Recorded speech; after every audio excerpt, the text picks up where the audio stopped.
I'm careful not to finish someone's sentence if it costs them courage. When an individual is struggling to articulate something difficult, it is tempting to jump in and help them complete their thought. Your intentions may be good. You might think you know where they are heading. But sometimes, that interruption does more than just accelerate the conversation. It takes away something significant. The principle of not finishing a sentence if it requires courage from the speaker is rooted in an understanding of emotional pacing. In psychology, discussing challenging topics such as grief, regret, or self-doubt necessitates a degree of vulnerability. And vulnerability often moves at a slow pace. People may pause, stumble, or start over, not because they are unsure of what to say, but because they are weighing the risk of saying it. When you complete their sentence, especially during a moment of emotional effort, it can feel as though you have seized control of their narrative. The focus shifts from their voice to your interpretation. Even if your words are accurate, your timing might be wrong, and that can effectively close the door they were just beginning to open. For example, someone might begin with, "I've been thinking that maybe I," and then hesitate. If you interject with, "Want to quit your job?" Even as a well-meaning guess, it could derail a more personal and difficult admission they were working toward, such as, "Don't feel like myself anymore." That second version is harder to articulate and far more meaningful. This concept is closely tied to psychological safety. It is the sense that you can speak without being rushed, judged, or redirected. Holding space for someone to find their own words, even if it takes a moment, demonstrates respect for both their process and their agency. Listening is not just about hearing the words someone says. It is about providing them with the space to say it in their own way, especially when it is something that takes courage to speak aloud. I text when I'm late, even by just 5 minutes. You are running a few minutes behind schedule. Unexpected traffic, a last-minute email, a misplaced set of keys, these things happen. But in that moment, it is the smallest of gestures that can make the most significant difference. Sending a quick text message. From a psychological standpoint, this action taps into a concept known as micro-signaling, small behaviors that effectively communicate respect, reliability, and emotional awareness. When you are late and you fail to communicate, the other person is left in a state of uncertainty. Are they still on their way? Did they forget? Is this engagement important to them? That uncertainty can trigger a stress response in the person who is waiting. Research has shown that ambiguity often causes more discomfort than receiving negative news. A simple message, "Running about 5 minutes behind, my apologies," cuts through that uncertainty. It demonstrates that you are conscious of the other person's time and that you care enough not to leave them in suspense. There's also a social contract at play here. In modern social psychology, punctuality is not merely about arriving on time. It is about demonstrating trustworthiness. When you communicate delays, even minor ones, you are reinforcing the idea that your word carries weight and that you respect your shared plans. This is particularly potent in low-stakes situations, such as meeting a friend for coffee, joining a group call, or meeting someone for a walk. In these moments, a small check-in fosters emotional safety. It conveys the message, "Your time is valuable, even when my schedule is not perfect." The act itself is minuscule. It takes only seconds to send, but its effect can linger. It softens the inconvenience of the wait. It keeps the connection warm. It reminds both parties that even when plans are disrupted, the relationship remains stable. Because in the end, a quick text does not just provide information, it provides affirmation. And that is often what people remember. I've learned that too many yeses become a form of self-betrayal. You agree to assist with one more task. You add another meeting to a schedule that is already overextended. You say yes once more, even as every part of you is silently screaming, "Not this time." It can feel like an act of generosity in the moment, but over time, it transforms into something else entirely. The idea that one yes too many ultimately becomes a betrayal of oneself is rooted in the psychology of boundaries and emotional well-being. Saying yes can often feel like the correct course of action. It is polite, helpful, and supportive. But when it is repeated without any limits, particularly at the expense of your own time, energy, or personal needs, it shifts from a gesture of generosity to one of self-neglect. In psychology, this is often linked to people-pleasing behavior, a pattern where individuals prioritize the needs of others over their own in order to avoid conflict, disappointment, or rejection. While this may seem kind on the surface, it invariably leads to burnout, resentment, and a disconnection from your own priorities. Self-betrayal does not occur through a single, major decision. It happens through a series of small, repeated compromises. You sacrifice your rest, you postpone your own goals, and you disregard your personal needs. Not because someone has demanded too much, but because you did not stop saying yes. This does not mean you should cease being helpful or flexible. It means you must become intentional. Every yes should have the space to be a genuine choice, not an automatic obligation. When your calendar, your energy, or your core values are telling you no, honoring that limit is what protects your sense of integrity. Psychologically, establishing boundaries is not a selfish act. It is an act of self-respect. It teaches others how you expect to be treated, but more importantly, it teaches you that your own time and limits are valuable. And when you cultivate that habit, your yes becomes far more meaningful because it is no longer given automatically. It is given deliberately. And that is when generosity becomes sustainable, not just expected. Humor that lands on you first will never hurt others. Imagine you trip over your own feet in a public space. It is an awkward moment. Everyone has seen it. But then, you remark with a smile. And that is precisely why my dance career never took off. Instantly, the dynamic shifts. People are laughing with you, not at you. This is the psychological power behind laughing at yourself before anyone else has the chance. This concept utilizes what is known as self-deprecating humor, and when applied with care, it can be a highly effective social instrument. In psychological terms, it serves to diminish embarrassment and foster connection. When you acknowledge your own blunders with a touch of levity, you neutralize the potential sting and remove yourself as a target. It is a signal of confidence, not of insecurity. Here is the mechanism at play. When you laugh at yourself, you are communicating to others that you are not easily wounded. That display of self-awareness immediately eases social tension. People no longer feel the need to tread carefully around your mistake or be concerned about your reaction.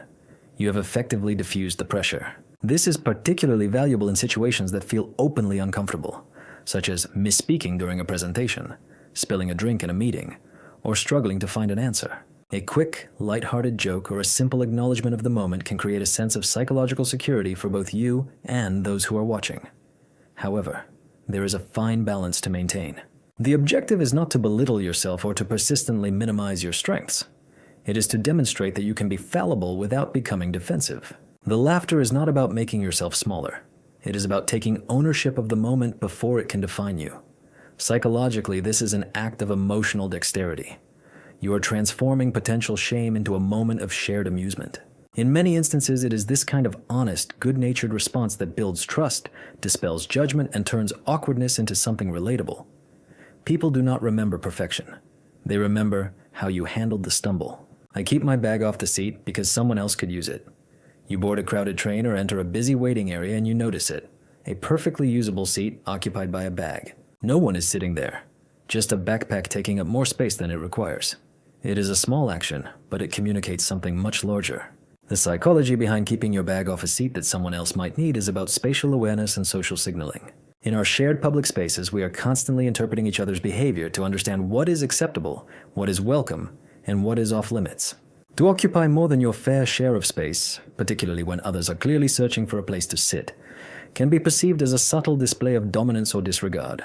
This connects to a broader concept in psychology known as territorial behavior. We all possess an innate instinct to claim space, especially in environments that are unfamiliar or densely populated. But in public settings, that instinct must be managed. When someone places their bag on a seat during a busy period, it is often less about their own comfort and more about discouraging interaction. The unspoken message is clear: do not sit next to me. And people are adept at picking up on this. Research has shown that nonverbal cues, such as spreading out or avoiding eye contact, can significantly influence whether others feel welcome. This is not just about physical space. It is about emotional space as well. Removing your bag is not simply an act of making room. It is a signal of consideration. It communicates, I see you, and I acknowledge that this space does not belong exclusively to me. It fosters a sense of inclusion without a single word needing to be spoken. So, while it may seem like a minor gesture, it plays a significant role in how people experience fairness, respect, and a sense of shared community, one seat at a time. I let absence teach me as much as presence. Sometimes the most articulate message is the one that is never spoken, and at other times, the most significant impact is left by what is no longer there. The idea that absence can teach as much as presence is a reminder that psychology operates not only in what is said and done, but also in what is withdrawn, what is missing, and what goes unsaid. Our brains are hardwired to recognize patterns, and when something disrupts a familiar pattern, we take notice, especially when it involves someone we are close to. Consider a person who consistently responds to your texts immediately, until one day, they do not. Or the regular patron at your favorite coffee shop who suddenly ceases to appear.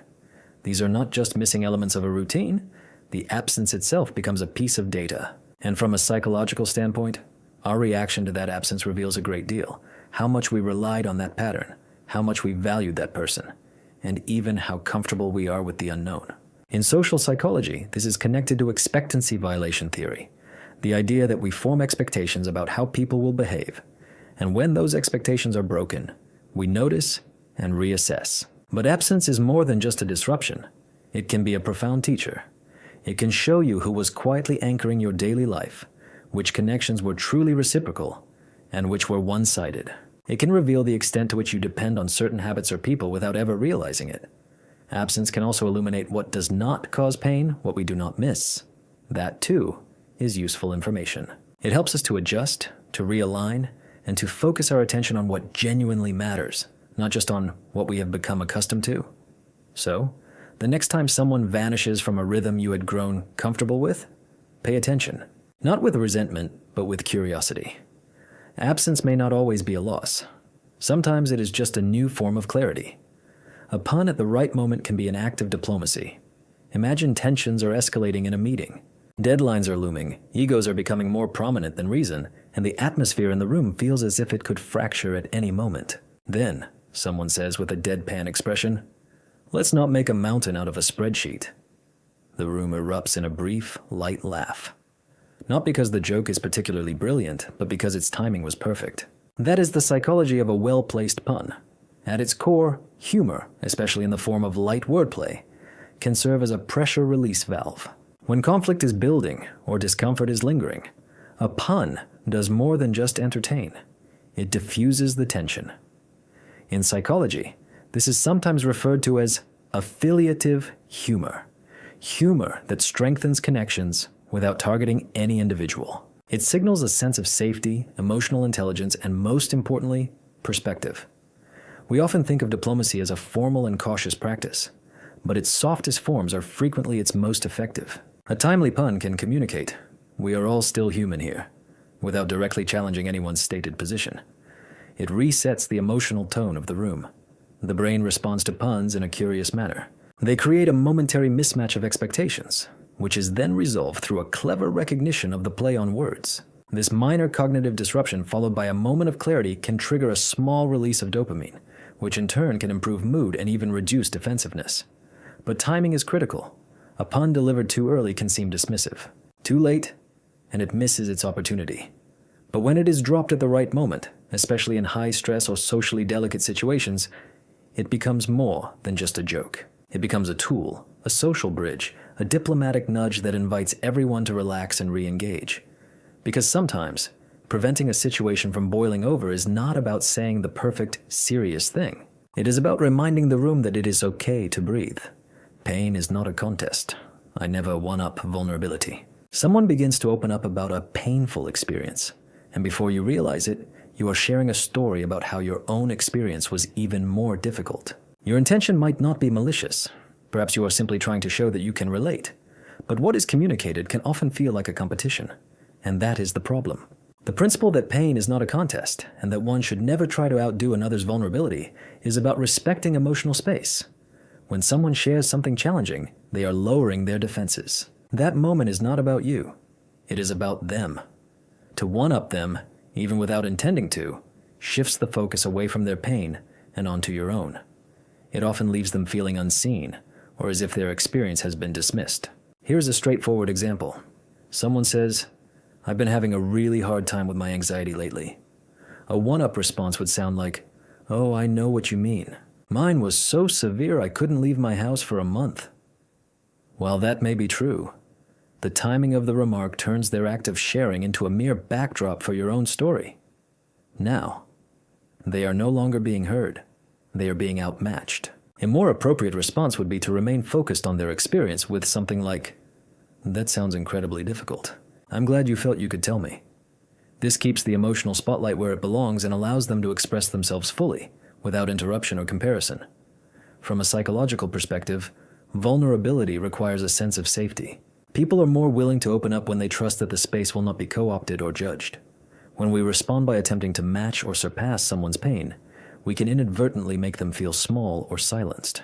Supporting someone in a moment of openness does not mean you must remain silent forever. It means giving them enough room for their story to fully land. And that space, even if it is just a few uninterrupted sentences, is where genuine connection begins.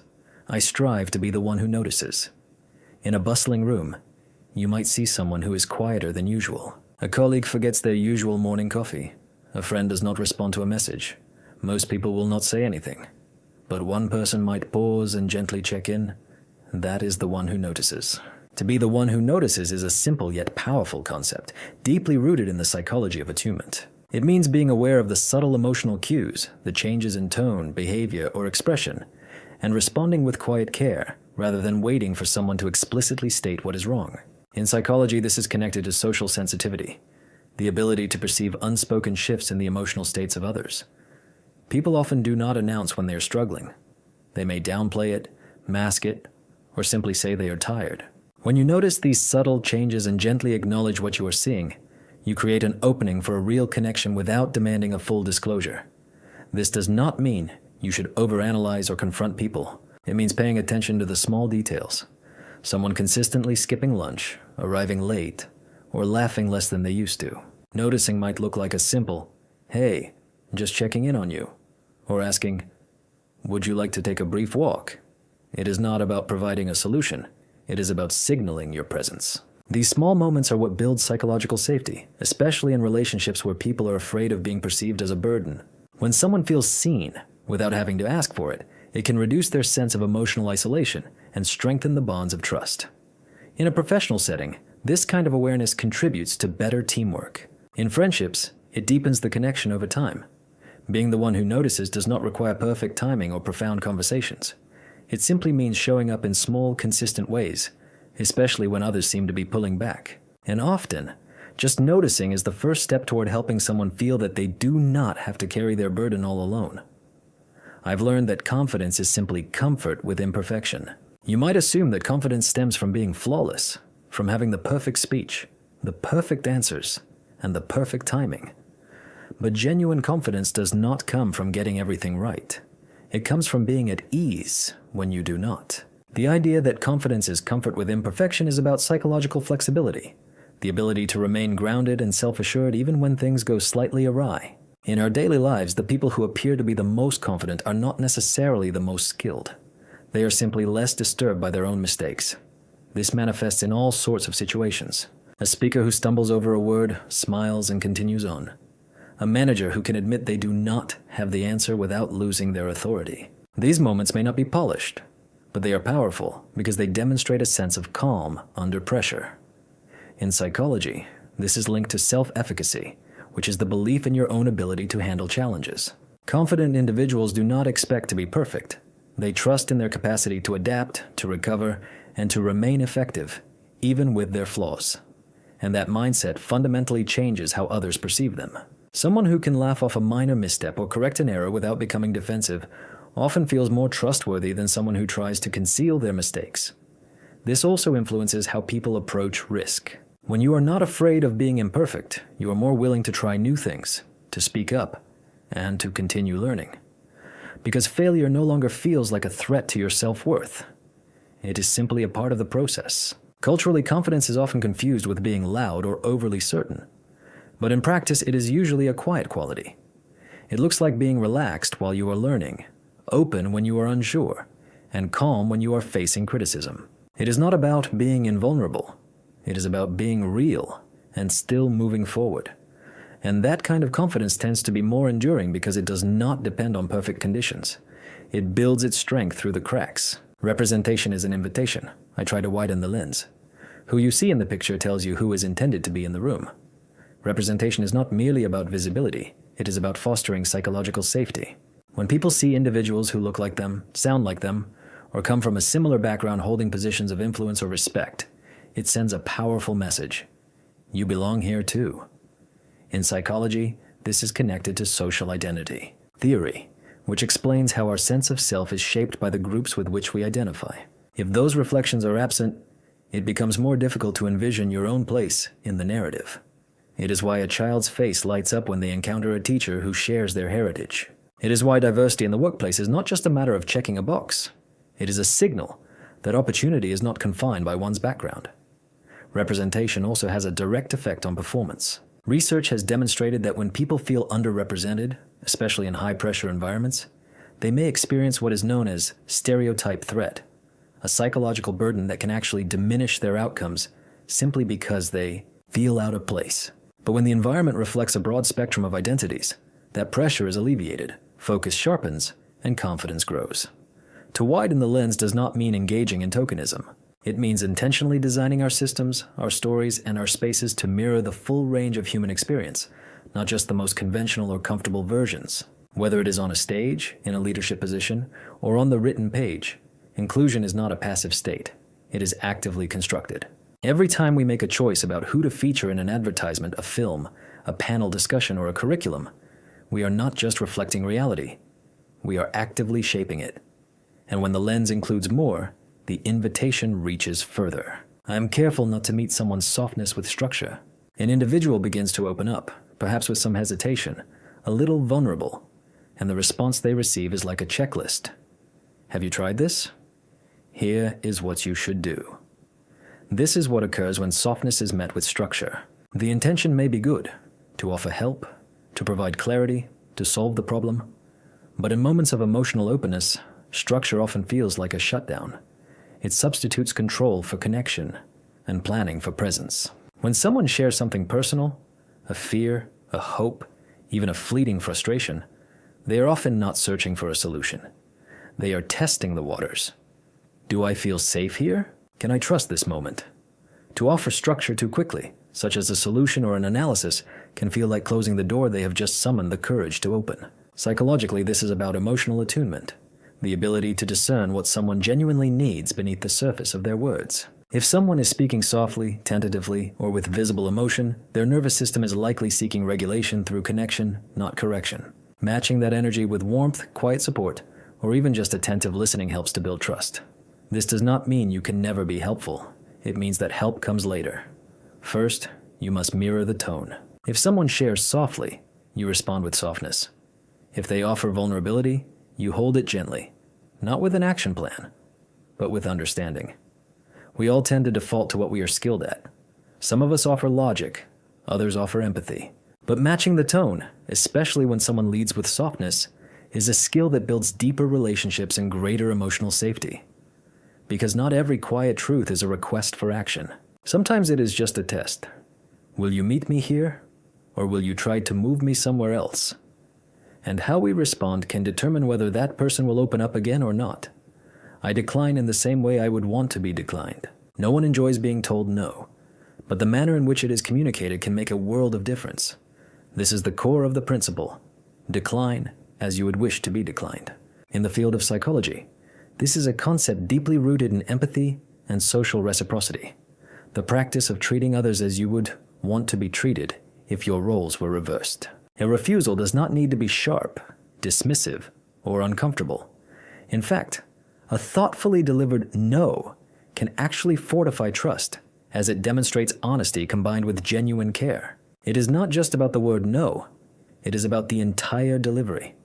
When someone asks for your assistance, your time, or your participation, and you are unable to agree, the way you respond is crucial.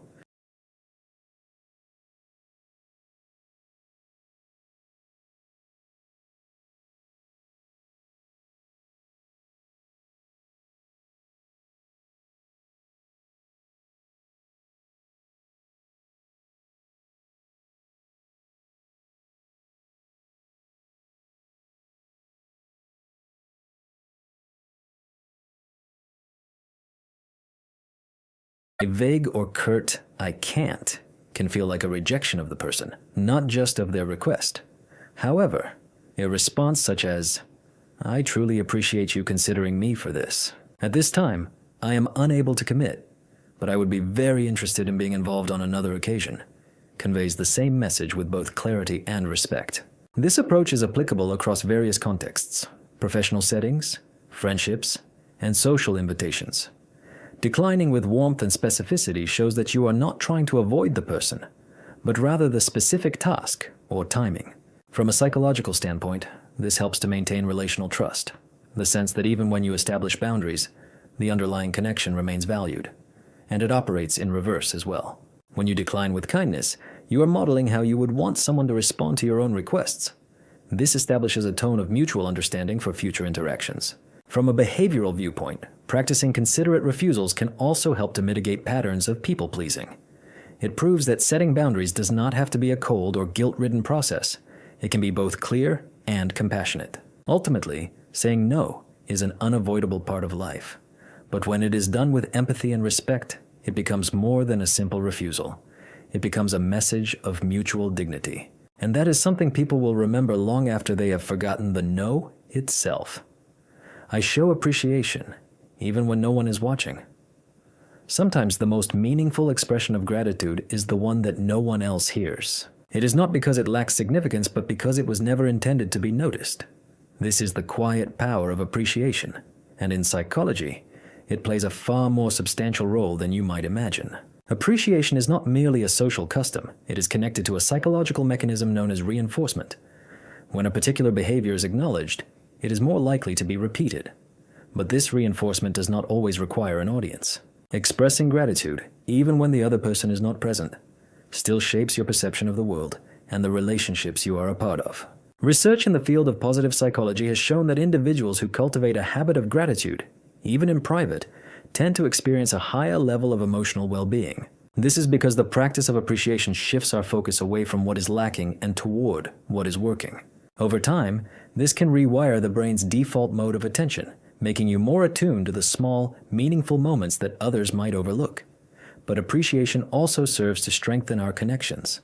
When you express thanks to someone who is often overlooked, a janitor, a delivery driver, or a teammate who handles the less glamorous tasks, you are reinforcing their intrinsic worth, not just their functional role. And even if they never hear your words, you have noticed their contribution. This deepens your own capacity for empathy and encourages pro-social behavior, actions taken to benefit others, even at no direct personal gain.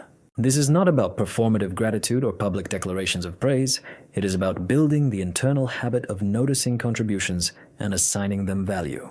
Whether it is complimenting an effort, recognizing a pattern of kindness, or simply pausing to appreciate someone's role in your day, these moments shape how you present yourself to the world. Psychologically speaking, appreciation does not have to be loud.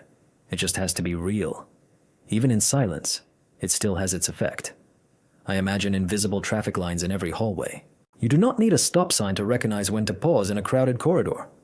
Without conscious thought, most of us naturally drift to one side, give space to others, and maintain a pace that aligns with the general flow of movement. It is not a written rule, but we tend to adhere to it.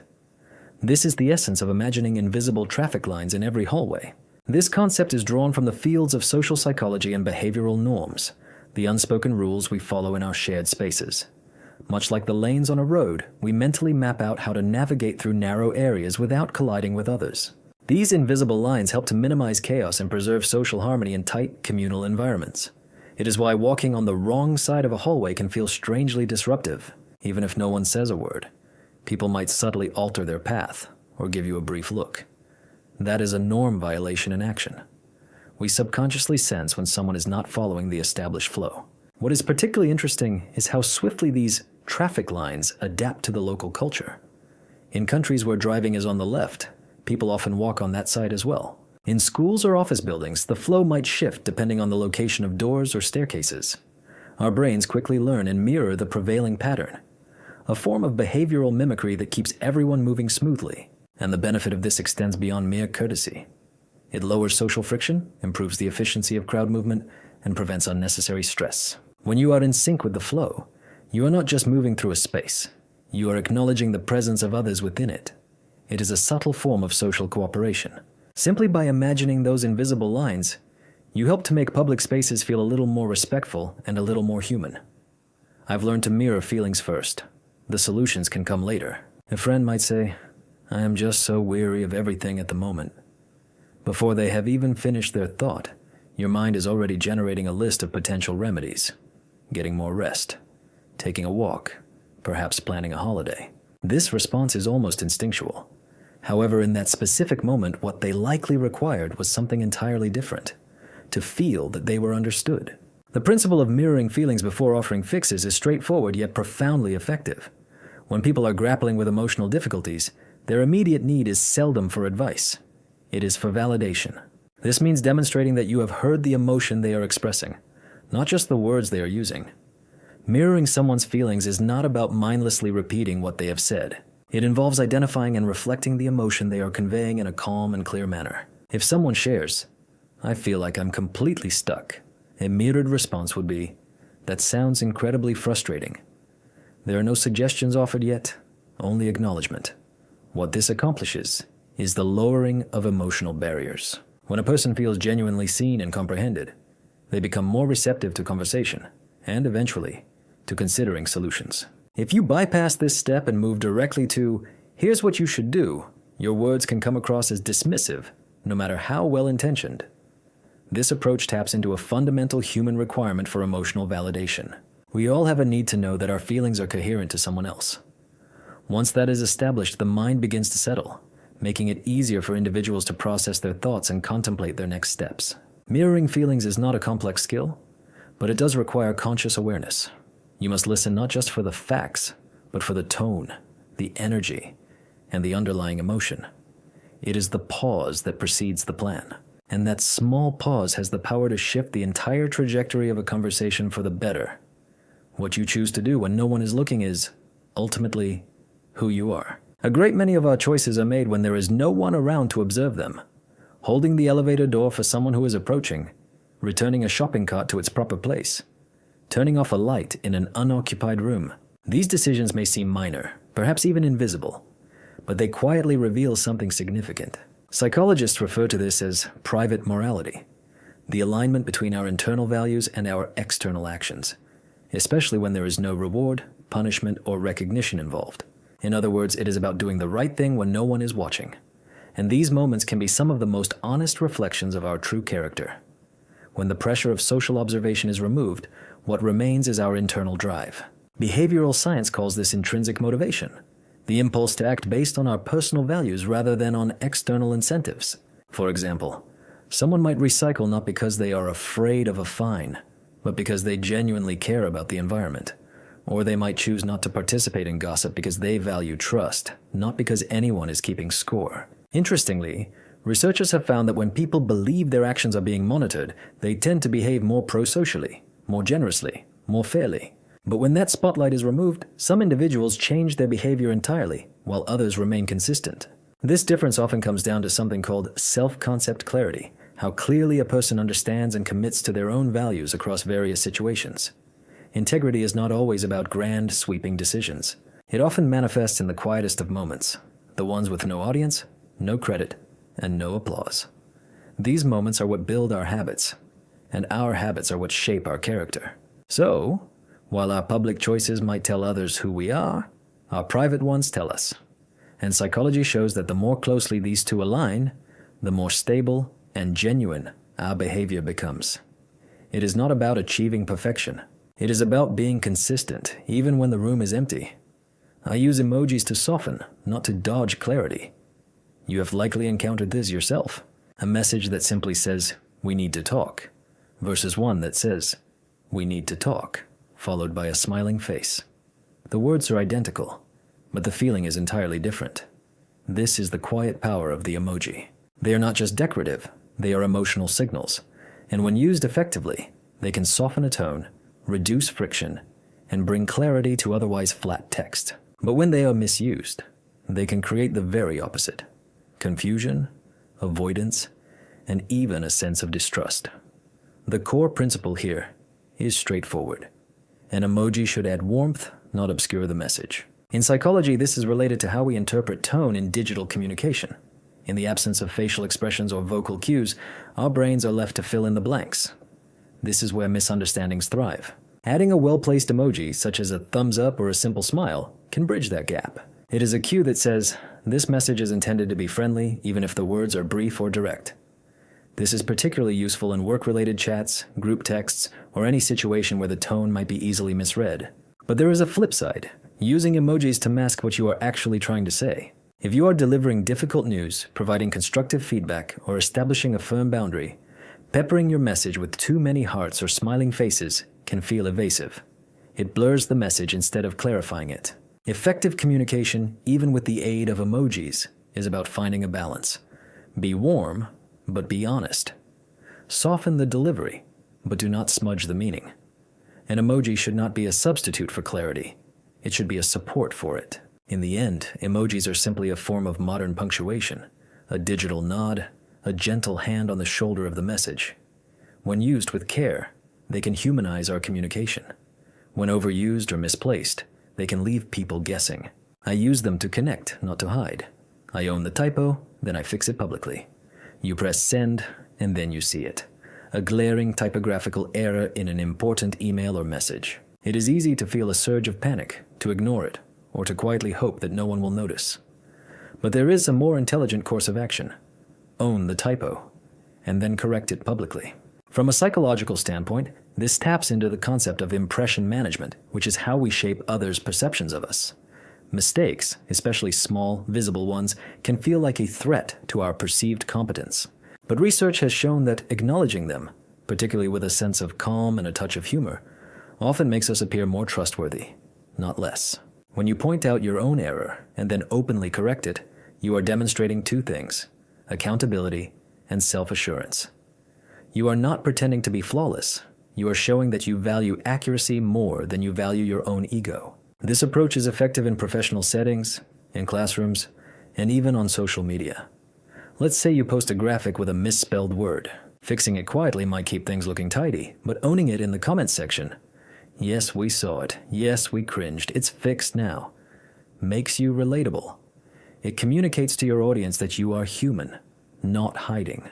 At work, correcting a presentation slide or resending an updated report with a simple note like, "Caught an error. Here is the corrected version," builds credibility. It signals that you are paying attention and are willing to make adjustments without unnecessary drama. From a psychological perspective, this reflects a concept known as psychological flexibility. It is the ability to adapt your behavior without collapsing under the fear of being wrong. That is a trait that people respect, especially in leaders, educators, and communicators. Owning your small public mistakes does not damage your reputation. Avoiding them, denying them, or acting as if they never happened often does. Fixing them openly is more than just a correction. It is character in action. I design rooms and conversations with ramps. Not everyone enters a room or a conversation at the same pace.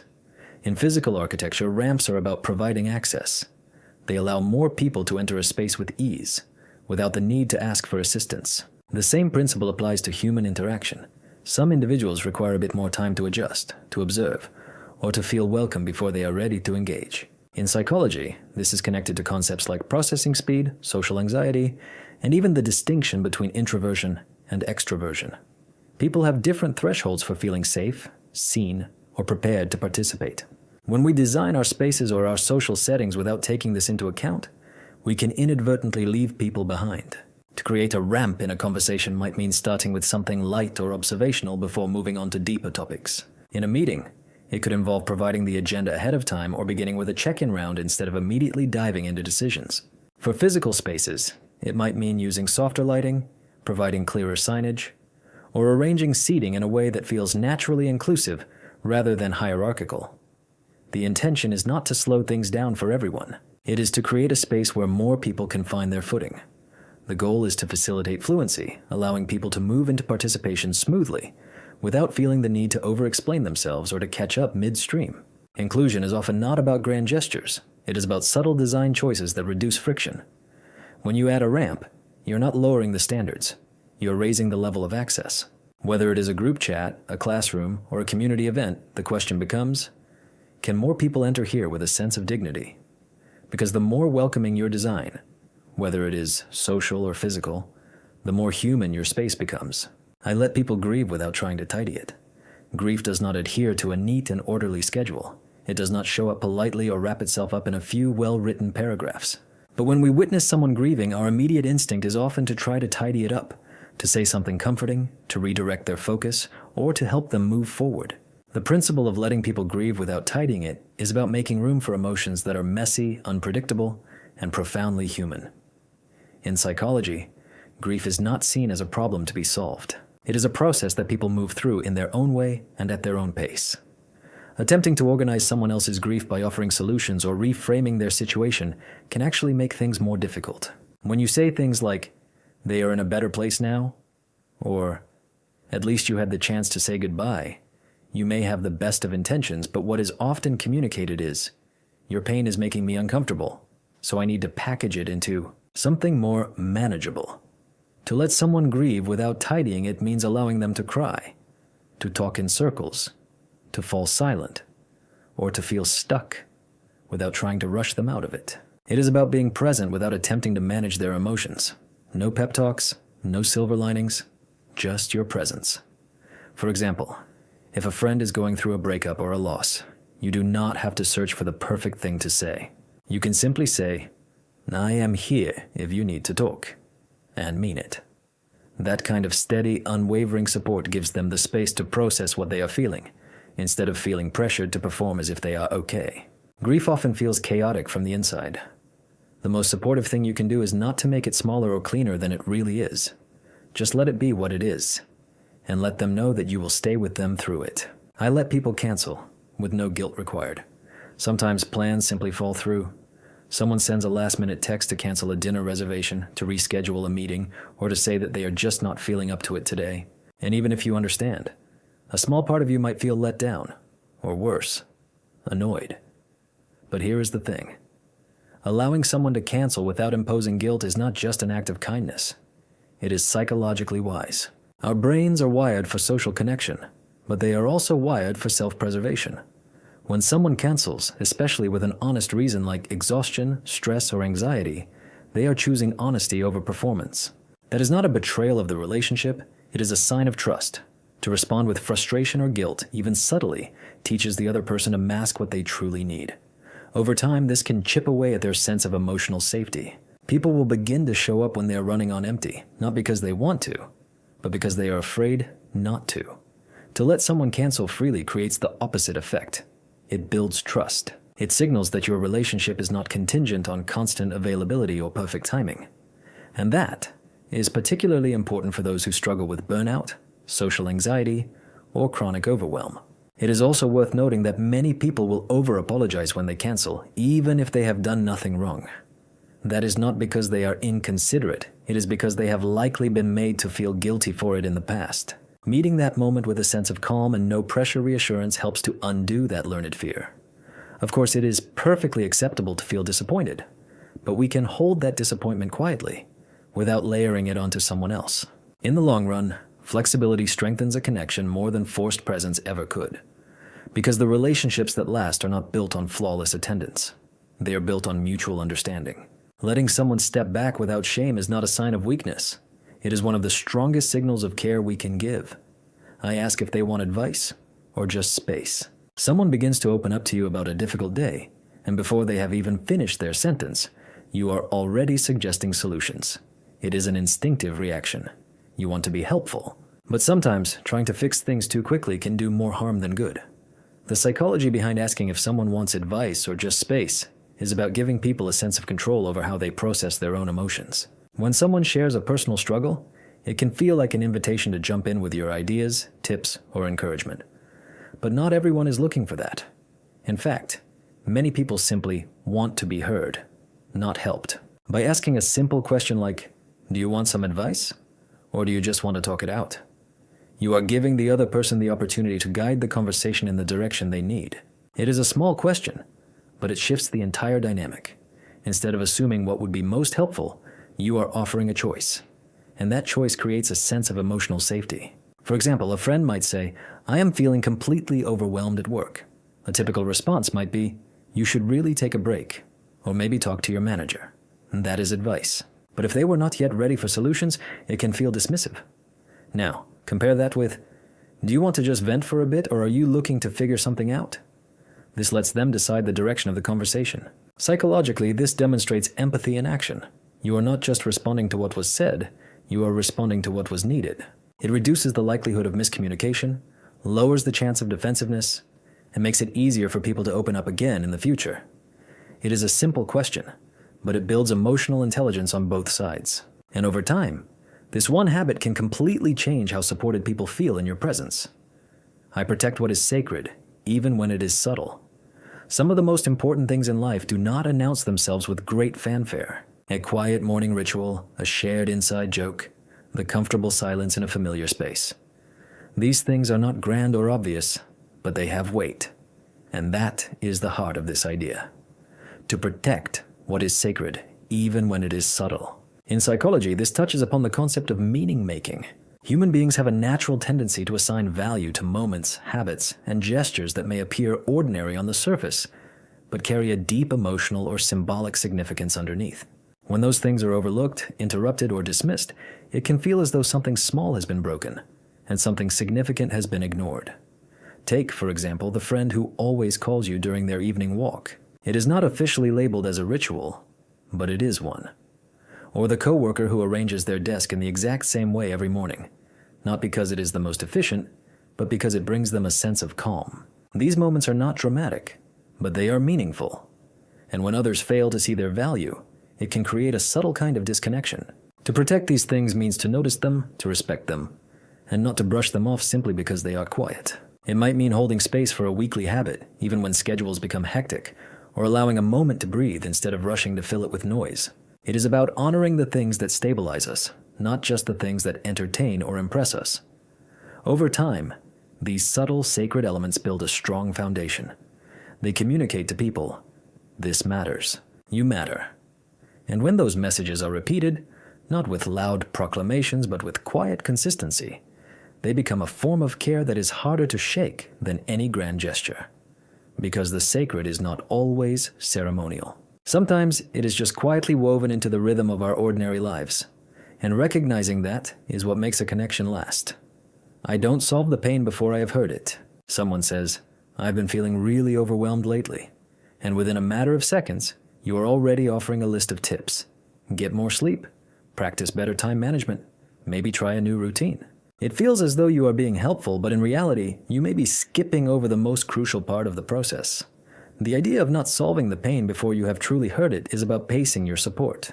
When people open up, especially about something difficult, they are not always prepared for immediate solutions.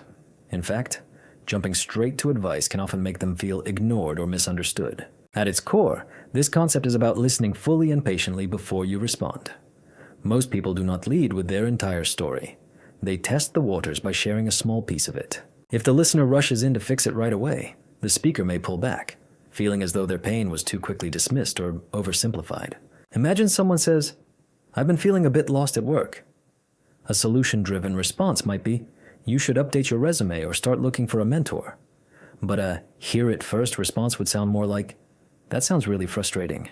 Do you want to talk more about it? This approach leaves space for the rest of the story to come forward. From a psychological perspective, this is about providing emotional validation. Before a person can effectively process advice, they need to feel that their emotions are being seen and accepted. If that step is skipped, even the most well-intentioned advice can feel cold or out of touch. Listening to the whole picture without interrupting, redirecting, or rushing allows someone to actually feel heard. And once that happens, they become far more open to reflection, problem-solving, or making a change. It is not about avoiding solutions altogether. It is about waiting until the person is ready to hear them. Because support works best when it follows understanding, not when it tries to outrun it. I pronounce names correctly, even if I have to ask twice. A name is more than just a collection of letters. It is a person's primary identity.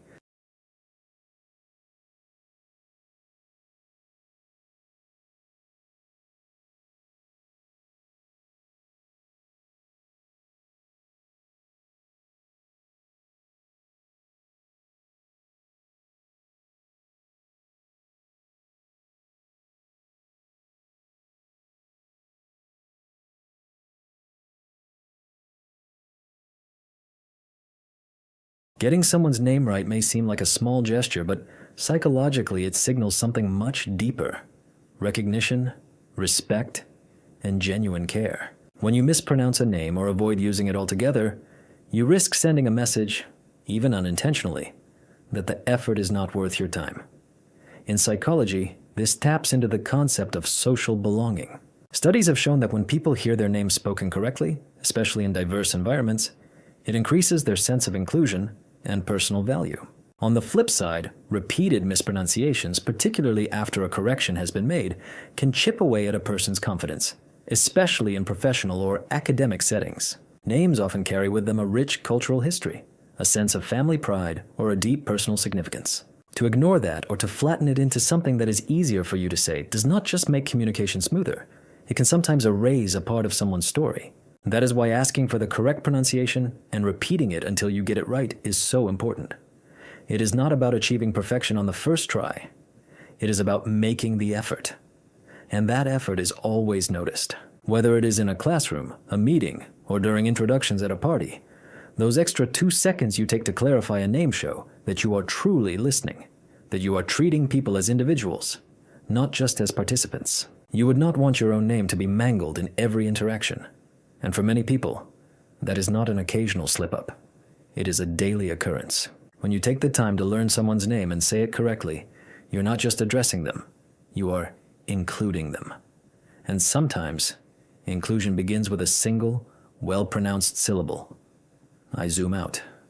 Will this matter in 5 years? You miss a deadline. You say the wrong thing in a meeting. You spill coffee on your shirt right before a major presentation. In the moment, it can feel like a catastrophe. But psychology offers a simple tool to help you reset your perspective. Zoom out. Will this still matter in 5 years? This idea is built on the concept of temporal distancing, a mental strategy that helps you regulate your emotions by shifting how you think about time. When you imagine how you will view the current problem in the future, it often shrinks the emotional intensity of the moment. What feels urgent and overwhelming now often looks much smaller when placed within a broader timeline. In high-stress situations, the brain has a tendency to narrow its focus, a process known as attentional narrowing. That is why even minor setbacks can feel all-consuming. You become so focused on the discomfort or embarrassment that it feels as if it defines everything. But when you mentally step back and picture your life months or even years from now, the problem begins to lose its grip. For example, a failed job interview might sting today. But when you zoom out, you see it as just one data point in a much longer story, one that often leads to a better fit down the road. The awkward conversation you had last week has likely already been forgotten by the other person, and soon it will be forgotten by you as well. This technique is not about dismissing your emotions, it is about contextualizing them. It helps to build emotional resilience, which is the ability to bounce back by separating temporary discomfort from lasting consequences. Practicing this kind of long-view thinking can rewire how you respond to setbacks. It teaches your brain to sort frustration from genuine crisis and reminds you that most problems tend to shrink with distance. That shift in perspective is not just calming. It is a way to stay grounded while everything feels momentarily out of proportion. I introduce people by what they share, not by what they lack. Imagine you're at a party, and 2 friends from different parts of your life are finally meeting. You might say, "This is Ayla, she doesn't drink," or "This is Marcus, he's not from around here." The intention is casual, but whether we realize it or not, we have just introduced someone by what they are not. Psychologically, this taps into what is known as framing bias. The way we present information can shape how it is perceived. When you define someone by an absence, even unintentionally, it colors how others see them. It narrows their impression before a single word has been exchanged. Now contrast that with, "Ela loves live music," or "Marcus is really into vintage film cameras."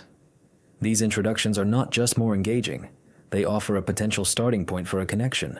Instead of leading with a point of difference, you are opening with a shared curiosity. In social psychology, this aligns with the common in-group identity theory.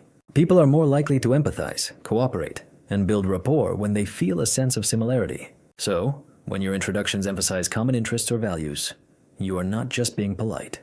You are creating a shortcut to a sense of belonging. The mistake is not in acknowledging a difference. It is in leading with it. Saying that someone is not from the area or does not eat meat may be factually correct, but it subtly positions them as an outsider. And our brains are wired to pick up on that framing, even if the person speaking had the best of intentions. Introducing people by what they share is not about ignoring their differences. It is about choosing a starting line that draws people in, rather than pushing them to the edge. It is a small tweak with surprisingly significant effects. Because in the first few seconds of meeting someone, people are looking for reasons to connect. And how you frame those few seconds can make all the difference. I curate memories, not just milestones. A birthday, a graduation, a wedding, these are the milestones. They are the dates we circle on our calendars, the ones that people tend to remember. But psychology suggests a practice that is even more powerful. Do not just chase the milestones, curate the memories. Milestones are external markers. They show us what happened. But memories show us how it felt. And in the long run, how we feel about our lives matters far more than what we can list on a resume. This is where the psychology of memory comes into play. Our memory is not a perfect objective record. It is selective. Our brains hold on to experiences that are emotionally rich, not just socially significant. Psychologists call this the reminiscence bump, the tendency to remember meaningful, vivid moments, often from our early adulthood, that stand out not because of the event itself, but because of the emotional connection we attach to it. So for example, a small dinner with a few close friends may outlast the memory of a large, formal banquet. A spontaneous road trip can leave a deeper and more lasting imprint than the official vacation that came with a packed itinerary. The key is intentional encoding. This means giving your full attention to a moment while it is happening, not just taking a picture of it. It means being present both emotionally and mentally, so that your brain recognizes the experience as something worth storing. This is especially relevant in a world that places such a high emphasis on performance and productivity. We often chase our goals so quickly that we forget to slow down and take mental snapshots, not just ones with our phones. But research shows that emotionally salient moments, not just big achievements, contribute more to our sense of fulfillment and identity over time. Curating memories is about making room for meaning, not just checking off boxes. It is what turns our ordinary time into something truly worth remembering. I stay until the story is finished. Someone begins to tell you about a difficult moment, something they have been holding on to, and halfway through, your phone buzzes, or your mind starts to wander. You might nod and say something supportive, but mentally, you are already somewhere else. It is a subtle shift, but it sends a clear signal. Their story does not deserve your full attention. The principle of staying until the story is finished is about more than just patience. It is about presence. In psychology, when someone shares a vulnerable experience, they are engaging in an act that involves risk. They are gauging whether the space is safe, whether you will stay with them through the discomfort, or whether you will check out halfway through. When a story is emotional or deeply personal, it does not always come out smoothly. People may pause, lose their words, or backtrack. That does not mean they are finished. It means they are still processing as they speak. To jump in too early with advice, conclusions, or a change of topic can shut down what could have been a meaningful connection. For example, someone might start telling you about a falling out they had with a family member. Mid-sentence, they might pause or say, "It's stupid. Never mind." This is the moment to stay, not to agree that it is stupid and move on. Staying means gently waiting, signaling with your posture or a short, "I'm listening," that it is okay for them to continue. Psychologically, this reinforces a sense of emotional safety. It tells the speaker that their words matter, even if they arrive slowly or awkwardly, and it encourages future openness because people remember when they felt truly heard. Holding your attention for just a little longer than feels necessary can make a significant difference. Often, the most honest part of a story comes right after the moment when most people would tune out. Staying until it is finished does not just show respect, it is how trust is built. I spot the single player in the multiplayer lobby. You are in a group chat. Everyone is cracking jokes, sharing memes, and the energy feels collaborative and shared. Except for one person who keeps replying with off-topic rants or dominating every thread as if it were a solo performance. That is the single player in a multiplayer lobby. In psychology, this type of behavior is related to social attunement, the ability to align your actions with the mood, pace, and purpose of a group. When someone treats a group dynamic like a personal monologue, it is often a sign of low social synchrony, a disconnect between their personal needs and the rhythm of the group. Sometimes, this happens because a person is simply unaware of how they are being perceived. They may be feeling anxious, overly excited, or just misreading the room. In other cases, it can reflect something called egocentric communication, where the speaker's focus remains entirely on their own experience without adjusting to how others are responding. To spot this dynamic does not mean to judge it. It means to notice when the flow of the interaction breaks. In team meetings, it is the person who continues to talk long past their allotted time. In friend groups, it is the one who hijacks every story to tell one of their own. They are not necessarily trying to be disruptive. They might not even realize that the group is a shared space. Understanding this dynamic is important because smooth social interaction depends on turn-taking, empathy, and mutual awareness. When just one person is playing by a different set of rules, it puts pressure on everyone else to either accommodate them or to disengage. Recognizing when someone is playing solo in a group setting is not about calling them out. It is about finding small ways to bring them back into the fold through gentle cues, redirection, or by offering them space without completely isolating them. Because multiplayer works best when everyone remembers that they are not alone at the controls. I replace "let me know" with a specific offer. When someone is going through a difficult time, it is natural to want to offer help. So we say, "Let me know if you need anything." It sounds thoughtful, but it rarely leads to any action. That is because in moments of stress, vague offers can feel more like a source of pressure than a source of support. The psychology behind this comes down to cognitive load, the mental effort that is required to process information, make plans, and come to decisions. When people are feeling overwhelmed, even simple tasks, like trying to figure out what kind of help to ask for, can feel exhausting. So, when you say, "Let me know," your intention is kind, but the burden of figuring out how to respond shifts back onto them. To replace that phrase with a specific offer significantly lowers the barrier to entry. It transforms support from something abstract into something they can actually use. For example, instead of saying, "Let me know if you need any help," you could say, "I can bring over some dinner on Tuesday night. Would that be helpful?" Or, "I'm free on Friday. Do you want me to take the kids for a few hours?" These kinds of offers work better because they require less decision-making on their part. The person does not have to scan through a list of options or feel awkward about making a request. All they need to do is accept or decline. Either way, it gives them back some of their energy. This idea also taps into what is known as proactive empathy, a type of support where you anticipate someone's needs instead of waiting for them to ask. It shows that you are not just available, you are paying attention. Offering something concrete is one of the simplest ways to make kindness more effective. It turns well-meaning words into something genuinely useful. And when someone is already doing their best just to stay afloat, removing even one decision from their plate can feel like a real and tangible relief. I merge like a zipper, not like a joust. You have probably been in this situation before. Two lanes of traffic are merging into one, and everyone either speeds up to cut ahead or slams on their brakes to avoid a collision. But there is a much smoother way to handle this, and it is not just about driving. It is about how we navigate any shared space, whether it is on the road, in a workplace, or in our everyday lives. The idea is simple.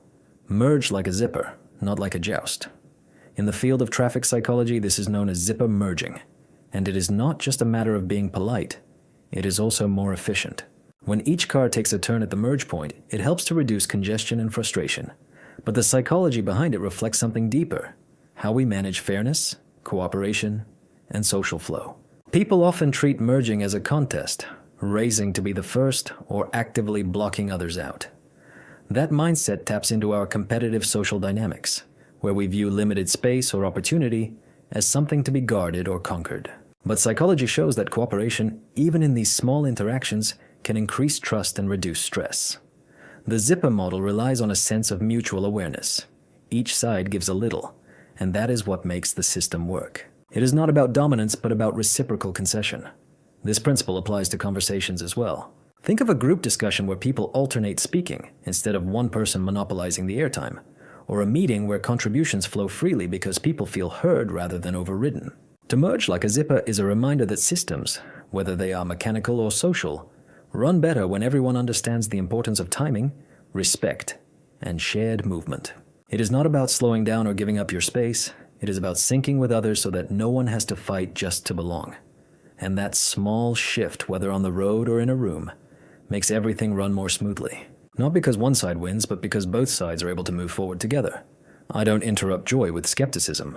When someone's eyes light up as they talk about a new idea, a plan, or a small victory, they are sharing more than just information. They are inviting you into their excitement. The principle of not interrupting joy with skepticism is a reminder to be careful with how we respond to other people's enthusiasm. It is easy to jump in with questions, concerns, or caveats. And often this comes from a good place. We want to be realistic, helpful, or protective. But in that moment, those reactions can feel more like resistance than support. Joy is a fragile thing, especially in its early stages. When someone shares something that makes them feel alive, They are in a vulnerable state. To cut that down with a doubtful, "Are you sure that will work?" or a dismissive, "That's been done before," can feel like a splash of cold water on a warm moment. This does not mean you should abandon critical thinking entirely. There is a time and a place for questions, but early joy, especially the kind that people share freely, is not always asking for feedback. It is asking for a witness. When you respond with a sense of shared energy, even with just a small smile or a simple, "That's awesome," you help to build emotional safety. And that safety, in turn, encourages openness, creativity, and a deeper level of trust. Consider a child who is excitedly explaining a wild new invention. The worst thing you could do is to immediately correct the physics. Adults are no different. We still need space to dream before we have to edit. The psychology is simple. Joy fuels motivation. To interrupt it with doubt too early can shut someone down before they have even started. So, let the joy breathe. There will be room later for reality checks, but first meet the moment where it is. Alive, excited, and full of hope. I lead with questions, not with conclusions. You are in a conversation, and something feels off. Maybe a comment lands the wrong way, or the other person sounds distant. Without even thinking about it, your mind starts to construct a story about their attitude, their motives, or what they must be thinking. It happens quickly, and it often feels true, but it is not always accurate. To lead with questions, not with conclusions, is about slowing down that process. In psychology, we have a tendency to make what are called attributions, mental shortcuts that help us explain other people's behavior. The problem is, we usually assume intent based on very limited information, and those assumptions can derail a conversation before it has even really begun. Instead of saying, "You're angry with me, aren't you?" a question-first approach would sound more like, "Did I say something that came out wrong?" This does not accuse, it invites. That small difference can turn a tense exchange into an opportunity for clarity. This works especially well in all kinds of relationships, personal, professional, or otherwise. If a coworker misses a deadline, your reflex might be to assume laziness or a lack of interest. But leading with a question, such as, "Was there something that got in the way?" opens the door to a context that you might not have considered. To ask first shows that you are prioritizing understanding over judgment. It also lowers the defensiveness of the person you are talking to. When people feel safe from blame, they are more likely to be honest, and the conversation becomes productive rather than reactive. This shift does not require a dramatic change in your behavior, just a habit of pausing before you apply a label. Replace your assumptions with curiosity. That one habit can make difficult conversations smoother and good conversations even more meaningful. I hold the elevator, even if I am in a rush. You are stepping into an elevator. You are running late. The doors are beginning to close, and just as they are about to shut, you see someone rounding the corner. You have a choice. Press the open button or let it slide shut. Holding the elevator, even when you are in a hurry, is a small act, but it reveals a great deal about how we balance our personal sense of urgency with our capacity for social empathy. Psychologically, this taps into what is known as pro-social behavior, actions that are intended to benefit others, even at a slight cost to ourselves. What makes this moment so interesting is the tension it creates. You are not being asked for much, just a second or two of your time. Yet your brain, which is primed for efficiency and urgency, might resist. Social psychology has shown that when we feel rushed, our capacity for empathy tends to shrink. The famous Good Samaritan experiment revealed that people who are in a hurry are far less likely to help others, even when the need is clear.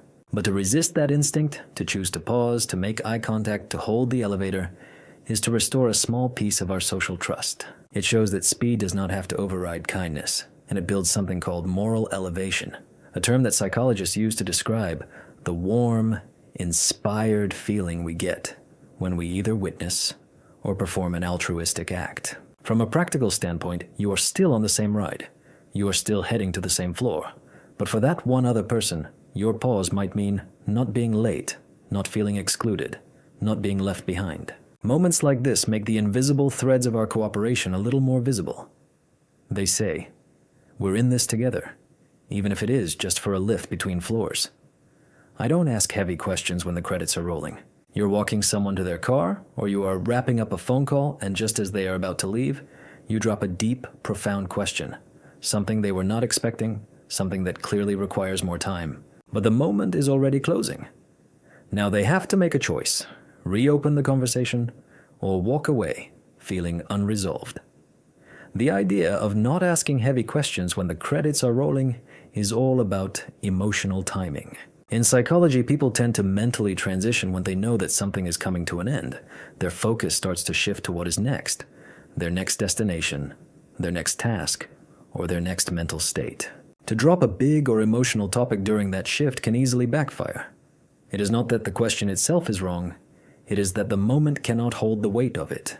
When someone says, "I should probably head out," their brain begins the process of winding down. That is when our energy levels dip, our attention narrows, and our emotional bandwidth shrinks. To introduce a serious topic in that state can feel abrupt and overwhelming. For example, if a friend is putting on their coat and you suddenly ask, "Do you ever think you'll be able to forgive your parents?" You have changed the emotional setting without any warning. They are no longer in a space where they can fully engage, even if the question is an important one. This happens at work as well. At the end of a meeting or just before signing off a call, throwing in a critical point or a personal concern can make it much harder for others to respond thoughtfully. It catches them mid-transition. Good communication does not just depend on the content, it depends on the timing. Saving the big topics for the middle of the conversation, when both people are still present and focused, creates the necessary space for depth. Because heavy questions deserve our full attention, and our attention needs the right conditions to show up. I let someone stay mad without trying to fix it. When someone is upset, the urge to fix the situation can kick in with surprising speed. We want to calm them down, to talk it out, or to move things along. But not every emotion needs a repair. Sometimes the most supportive thing you can do is to let someone stay mad without trying to make it disappear. The psychology behind this centers on the process of emotional processing. Anger, like any strong emotion, has a purpose. It can signal a boundary that has been crossed, a sense of injustice, or a deep-seated frustration. When we rush to smooth it over by offering solutions, minimizing it, or asking them to calm down, we can unintentionally invalidate what they are feeling. To let someone stay mad does not mean you have to agree with them. It means respecting their right to feel what they are feeling. Emotions are not like light switches. They take time to settle. Trying to force someone out of their anger too quickly usually leads to resistance or a complete shutdown, not to a resolution. Take a close relationship like with a friend or a partner. If they are venting about a tough day or an argument they had, to jump in with logic like, "It's not that big of a deal," or "Just try to let it go," can make them feel dismissed. But to stay present, even if they are still angry, sends a different message. "I can handle this. You don't have to censor yourself for my sake."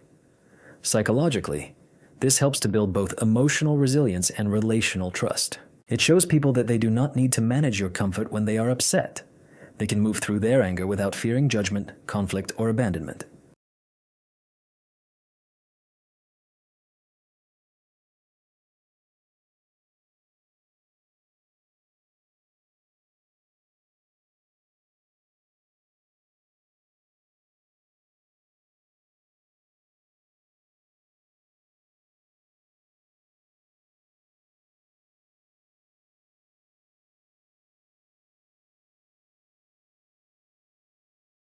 Giving someone permission to be mad without rushing them toward a resolution does not mean you are being passive.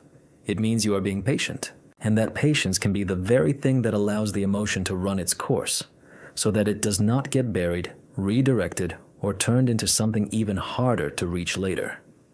I don't ask, "What's wrong?" if I won't sit with the answer. When someone looks upset, it is easy to ask, "What's wrong?" It sounds like a caring thing to do, and sometimes it is. But if you are not prepared to stay present for the full answer, that question can do more harm than good.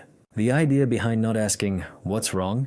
if you are not willing to sit with the answer is about emotional availability. In psychology, this is linked to emotional responsiveness, your ability to not just notice someone's distress, but to engage with it in a way that feels safe and supportive to the other person. To ask, "What's wrong?" is to open a door. If the other person walks through it, if they start to share something difficult and you then change the subject, look away, or respond with a quick piece of advice, the result can feel deeply invalidating. It says, "I wanted the short version, not the real one." This happens frequently in fast-paced environments. At work, someone might ask out of habit, not out of a genuine readiness to listen. In friendships, people may have good intentions, but they are distracted or uncomfortable with vulnerability. The result is that people learn to shut down, answering with a reflexive, "I'm fine," even when they are not. A more mindful approach is to only ask if you are truly ready to listen. That does not mean you have to have the perfect response. It just means being willing to stay in the moment, even if the conversation gets messy or emotional. Sometimes that is just nodding. Sometimes it is saying, "Thank you for telling me." That sounds really tough. Psychologically, this helps to build emotional trust, a sense that sharing something will not lead to discomfort, awkwardness, or being brushed aside. And that trust is what encourages people to speak honestly in the first place. If you create a space for someone to talk, be ready to hold it. Because for many people, finally answering that question can take more effort than it seems. And how you respond will shape whether they will ever answer it again. Silence is room to breathe, not a gap to be filled. There is a pause in the conversation and suddenly it feels uncomfortable. So you jump in, you say something, anything, just to break the silence. It is a common reflex, but it is one that often cuts a moment short before it has had the time to fully breathe. The idea that silence is room to breathe, not a gap to be filled, is rooted in how our brains process information and emotion. In conversations, especially emotionally charged ones, people often need a few seconds to reflect, to compose their thoughts, or to simply feel what they are feeling. That silence is not empty. It is doing important work. But because many of us are conditioned to view silence as awkward or as a sign that something has gone wrong, we rush to fill it. We change the subject, we offer quick advice, or we add unnecessary commentary. In doing so, we can unintentionally interrupt someone's internal processing or pressure them into responding before they are truly ready. Think about a moment when someone has shared something personal with you. If they paused for a few seconds, it did not necessarily mean that they were finished. It meant they were still unfolding what they wanted to say. Letting that pause happen can feel uncomfortable, but it allows the other person to stay with their thought instead of having to switch gears prematurely.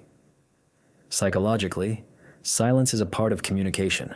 It gives people the space to feel safe, especially when they are being vulnerable. It signals that there is no rush, no demand to perform, and that you are there not just to hear, but to truly listen. In relationships, in therapy, or in our everyday conversations, the ability to sit with silence, even for a few seconds longer than feels natural, can completely change the tone of an interaction. It shows patience, presence, and emotional maturity. And more often than not, what follows that quiet moment is exactly what needed to be said. I let people exit conversations gently. When someone says, "Well, I should probably get going," it is not always just about the time. It is often a gentle signal that they are ready to wrap things up. But in social situations, that signal gets ignored more often than you might think. And that is where things can get awkward. The idea of letting people exit conversations gently is a social and psychological cue that is easy to miss, but is important to understand. In our everyday interactions, whether it is a phone call, a coffee chat, or a casual catch-up, there is often a moment when one person starts to send soft signals that they are ready to leave. They might check the time, shift their body language, or say something like, "Well, anyway." These are quiet ways of closing the loop. To ignore those cues by starting a new topic or by stretching the conversation further can make people feel trapped. It shifts the tone from being friendly to feeling forced. And the more this happens, the more emotionally tiring these interactions can become over time. Psychologically, this is related to our sense of autonomy. People want to feel like they can manage their own time and energy without having to constantly defend it. If exiting a conversation turns into a negotiation or a guilt trip, it can chip away at that sense of autonomy. To let someone leave gently does not mean you have to end things abruptly. It just means recognizing the cues, responding with warmth, and making the exit feel easy. A quick, sincere, "It was great talking to you," or "Let's be sure to catch up again soon," gives people the permission to go without any tension. This small shift in awareness can make our conversations more respectful and more sustainable, especially in friendships or work settings where our energy and time are often stretched thin. Because knowing when to let someone go is just as important as knowing how to hold a good conversation. If I see someone eating alone, I smile. You walk into a cafeteria, a cafe, or maybe a food court. The tables are filled with lively conversation except for one. There, someone is eating alone, their eyes down, maybe scrolling through their phone, maybe just focused on their food. It is easy to look right past them. But what if you did not? A simple smile in that moment can shift an entire emotional atmosphere. Psychologically, this is rooted in our need for social connection cues, subtle signals that communicate a sense of inclusion and belonging.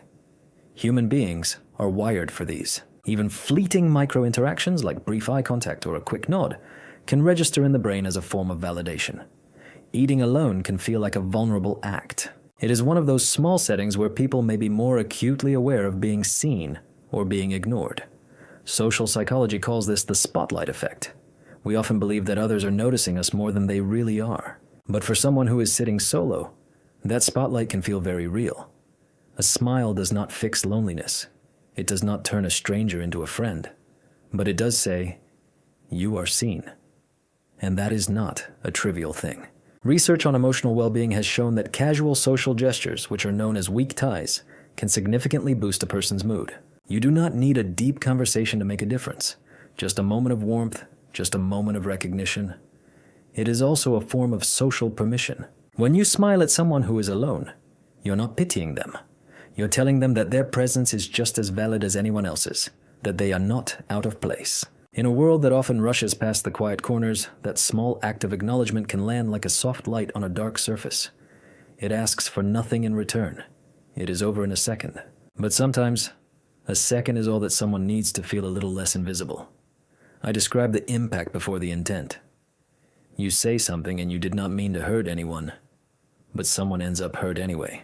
Your first instinct might be to explain yourself. "That's not what I meant," or "I was just joking." But in moments like that, there is something more helpful you can do first. Describe the impact before you describe your intent. In psychology, this is tied to how people process conflict. When someone feels hurt or dismissed, their emotional reaction is based on the impact of what happened, how something made them feel. If you jump straight to explaining your intent, it can feel like you are completely skipping over their experience. That often leads to defensiveness and shuts down any chance of a real connection. Let's break this down. If you have accidentally offended someone with a comment saying, "I didn't mean it that way," may be true, but it does not address what actually happened. Instead, saying something like, "I can see that what I said really upset you," shows that you are focused on the effect that your words had.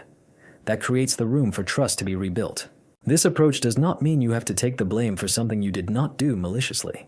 It means acknowledging the emotional impact before you jump into a justification. It shows empathy before you offer an explanation. And that order is critical in conflict resolution research. This method helps to reduce resistance and makes people more receptive. It calms the emotional brain by validating the person's reality. After that, your intent becomes easier to discuss and is more likely to be understood. This concept works in personal relationships, in teams, and even in public apologies. When people feel like their emotions are being acknowledged, they are more likely to stay in the conversation instead of shutting down or escalating.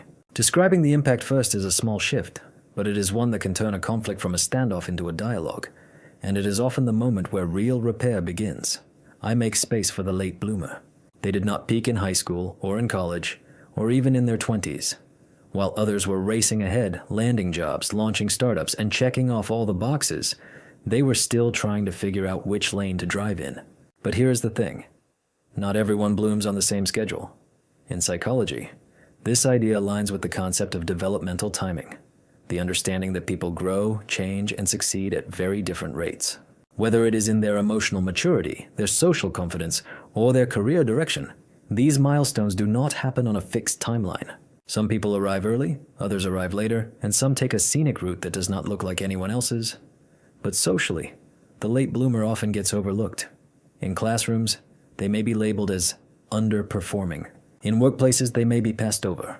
And in their social circles, their progress can be quietly judged. This is partly due to what is known as the false consensus effect, the tendency to assume that our own pace is the normal pace, and that everyone else should be moving in a similar way. To make space for the late bloomer means removing that pressure. It means creating environments where people are allowed to catch up without any sense of shame. Sometimes, that is a teacher who does not write someone off after one bad semester, or a friend who keeps inviting someone out even if they are still a bit awkward in groups, or a boss who sees raw potential instead of just a resume. And here is what is often missed. Late bloomers can bring a depth to the table that early wins do not always build. They have watched from the sidelines, they have learned through their struggles, and they have grown outside of the spotlight. When they finally do arrive, they tend to bring perspective, not just performance. Development is not a race, it is a process. And the ones who bloom late still bloom fully, sometimes even stronger, and often with more to offer than anyone ever expected. Empathy expands when I ask, not when I assume. You might think you know what someone is going through, but until you ask, you are mostly just guessing. Empathy is often talked about as the ability to put yourself in someone else's shoes. But psychology reminds us that without any real input from the other person, we are just imagining what it might feel like. And our imagination, no matter how well-meaning, is shaped by our own biases, our own history, and our own experiences, not theirs. That is why asking is so important. When you ask instead of assuming, "What was that like for you?" Or, "Do you want to talk about it?" You're opening the door to understanding instead of just projecting. It may seem like a small shift, but it can change the entire emotional landscape of a conversation. You're not trying to be a mind reader, you're giving someone the space to speak in their own words. In psychological terms, this reflects what is called cognitive empathy, understanding what someone else thinks and feels by actively listening. Research has shown that asking questions, especially open-ended ones, leads to more accurate insights and a stronger emotional connection. It is the difference between thinking, "I bet they feel embarrassed," versus hearing them say, "I felt ignored, not embarrassed," which might totally reframe how you respond. This matters everywhere, at work, in our friendships, and even in our small daily moments. When we assume, we oversimplify people. When we ask, we get to see their complexity. And that complexity is where empathy really begins to grow. So, instead of trying to fill in someone's story for them, offer them the mic. You will often be surprised, not just by what they say, but by how much more human they become the moment we let them speak for themselves. I credit the original sources because history has enough erasers. Someone once had to be the first one to say it, to test it, or to risk being wrong. Giving credit honors that moment. In psychology, attribution matters, not just for our ideas, but for our sense of dignity. When we credit our original sources, we are doing more than just citing facts. We are reinforcing the value of intellectual labor, especially from the voices that history has often overlooked. Psychologists call this source memory, our ability to recall where a piece of information came from. But culturally, our source memory can get fuzzy. Ideas travel fast, quotes get trimmed, and authorship can become blurred. And when the names vanish, so does the recognition, the trust, and the progress. Because if you never know who actually made the breakthrough, you might also miss where it came from and what other insights that voice could offer. This is not just about academic formality. It is about a sense of fairness. In every field, many of the contributions that were made by marginalized groups have been absorbed without any credit. From discoveries in neuroscience to practices in therapy, history is full of ideas that only gain traction after being repeated by more acceptable figures. To give credit builds integrity. It teaches a sense of respect, and it also shows others that their voices might matter too, that speaking up might actually lead somewhere. Whether it is in a classroom idea, a social media post, or a team project, acknowledgement creates trust. It tells people, your work is seen and it counts. At the end of the day, erasure is not just about the past. It shapes who gets to be heard in the present. When you name the source, you are reinforcing a culture where ideas are not just borrowed, they are honored. And that small gesture is what keeps more minds in the conversation. Being right is less important than being kind. Arguments often spiral out of control, not because of what was said, but because of how badly each side needed to be right. It is a pattern that shows up everywhere, in our relationships, in online debates, and even in our small talk. But there is a simple truth at the heart of it. Being right is less important than being kind. This idea centers on the psychology of communication and emotional regulation. In the middle of a disagreement, the brain often moves into what is called a defensive state. The goal shifts from trying to understand to trying to win. Facts become weapons, the tone becomes sharp, and the connection disappears. Being right can feel good. It is a form of control, of certainty. But kindness does something else entirely. It keeps the relationship intact. It reduces defensiveness. And most importantly, it makes room for actual listening. Here is a simple example. If someone misstates a fact, like the date of an event or a minor statistic, correcting them sharply may prove your point, but it can also shut down the conversation. To respond gently, or to let it go when it is not essential, can keep the dialogue moving and the connection intact. In our close relationships, the impact is even more important. Correcting your partner mid-sentence, even if you are technically right, can make them feel small. And over time, those small moments can add up. What is remembered is not your accuracy. It is how you made the other person feel. Psychologically, prioritizing kindness over correctness reflects a high degree of emotional intelligence. It means recognizing that not every mistake needs a spotlight, and not every disagreement needs a verdict. It is not about lowering your standards. It is about knowing when the connection matters more than the correction. Because in the long run, being kind builds something much stronger than winning an argument. It builds trust, and that is what makes our conversations worth having. Your reaction becomes a part of someone else's memory. A memory is not just what happened. It is how someone felt about what happened. And how they felt often comes down to how someone else reacted in that moment.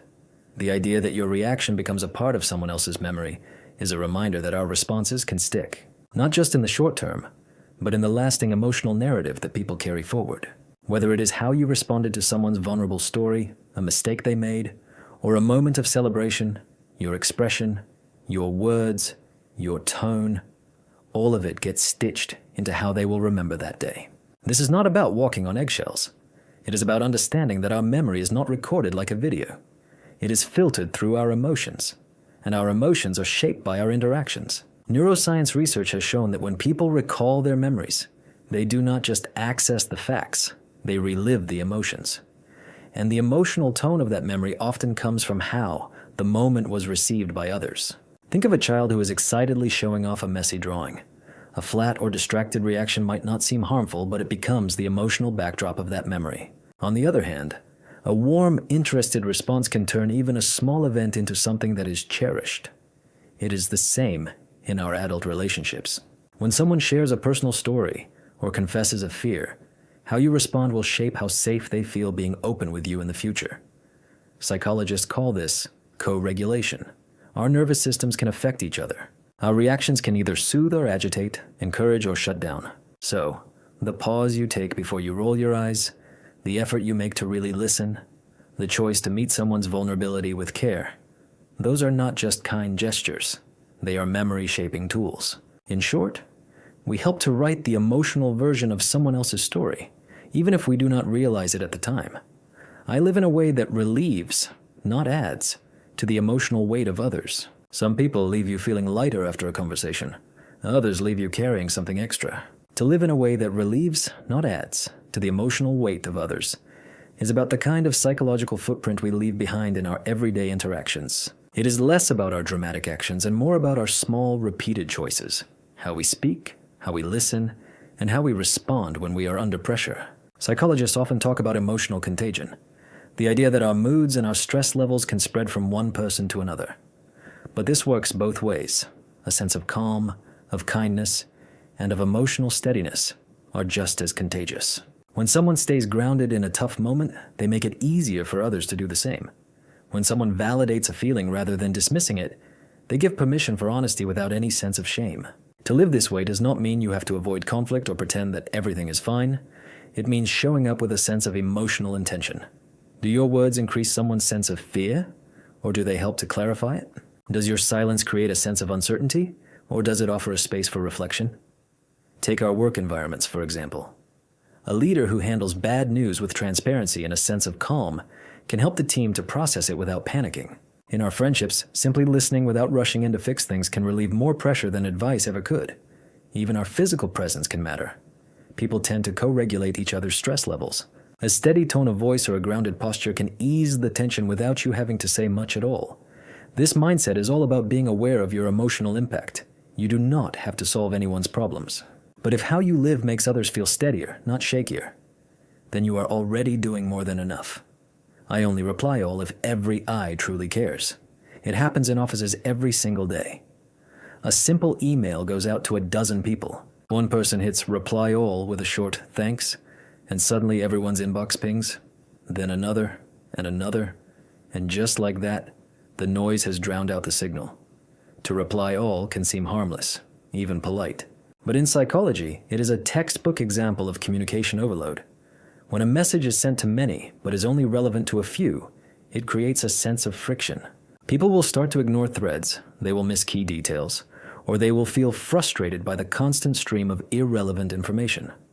It is not just digital clutter, it is a small hit to our collective attention.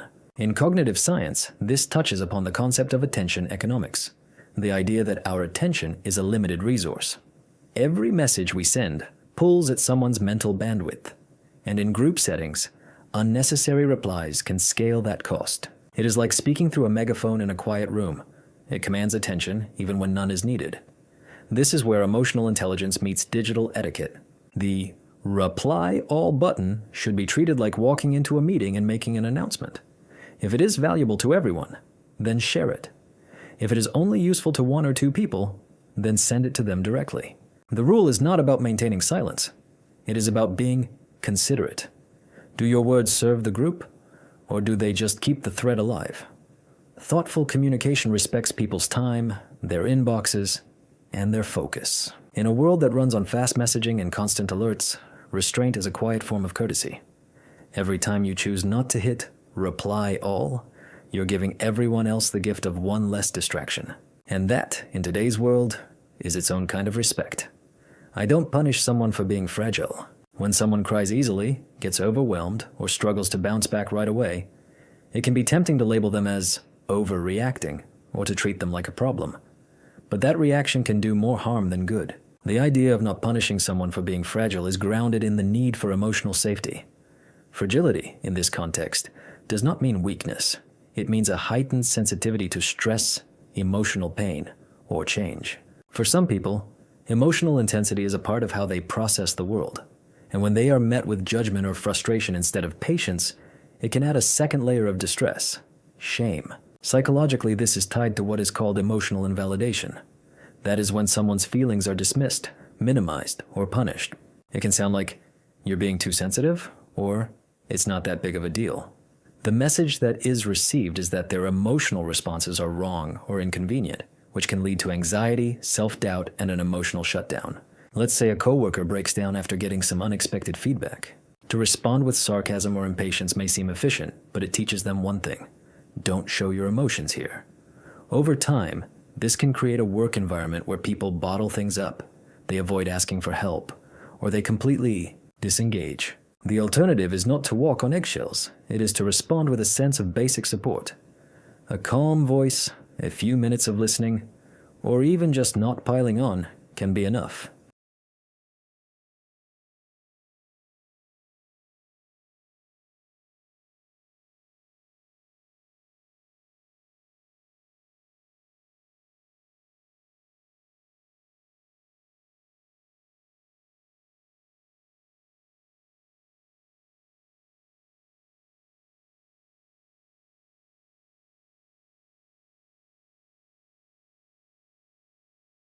It is about treating emotional vulnerability as something to be met, not as something to be managed.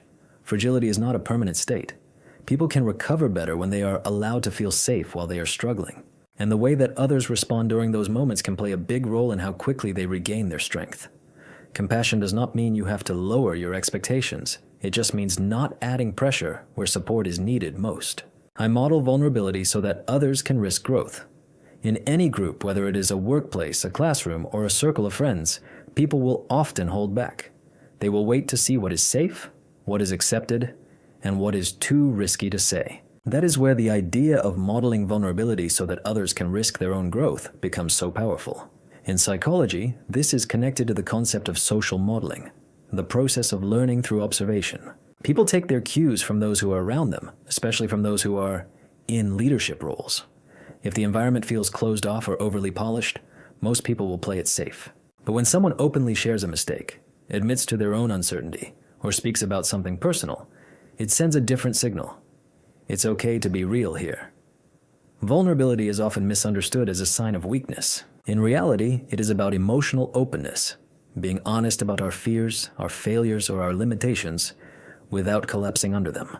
When someone models this, it creates a sense of psychological safety, a term that researchers use to describe environments where people feel safe enough to take interpersonal risks. For example, a manager who admits, "I missed something important in that report last week," makes it easier for the rest of the team to own their own learning curves. A teacher who says, "I used to struggle with this concept too," encourages their students to ask questions without any sense of shame. Even a friend who says, "I've been having a tough week," can make it safer for others to drop their guard. This kind of modeling can shift the dynamics of a group. It reduces the fear of judgment and increases collaboration, creativity, and resilience. People will stop trying to look perfect and will start to show up honestly, which is where real growth can happen. To lead with vulnerability does not mean you have to overshare. It just means being willing to go first. Because in human groups, permission often travels silently, and the person who opens up first gives everyone else a little more room to grow.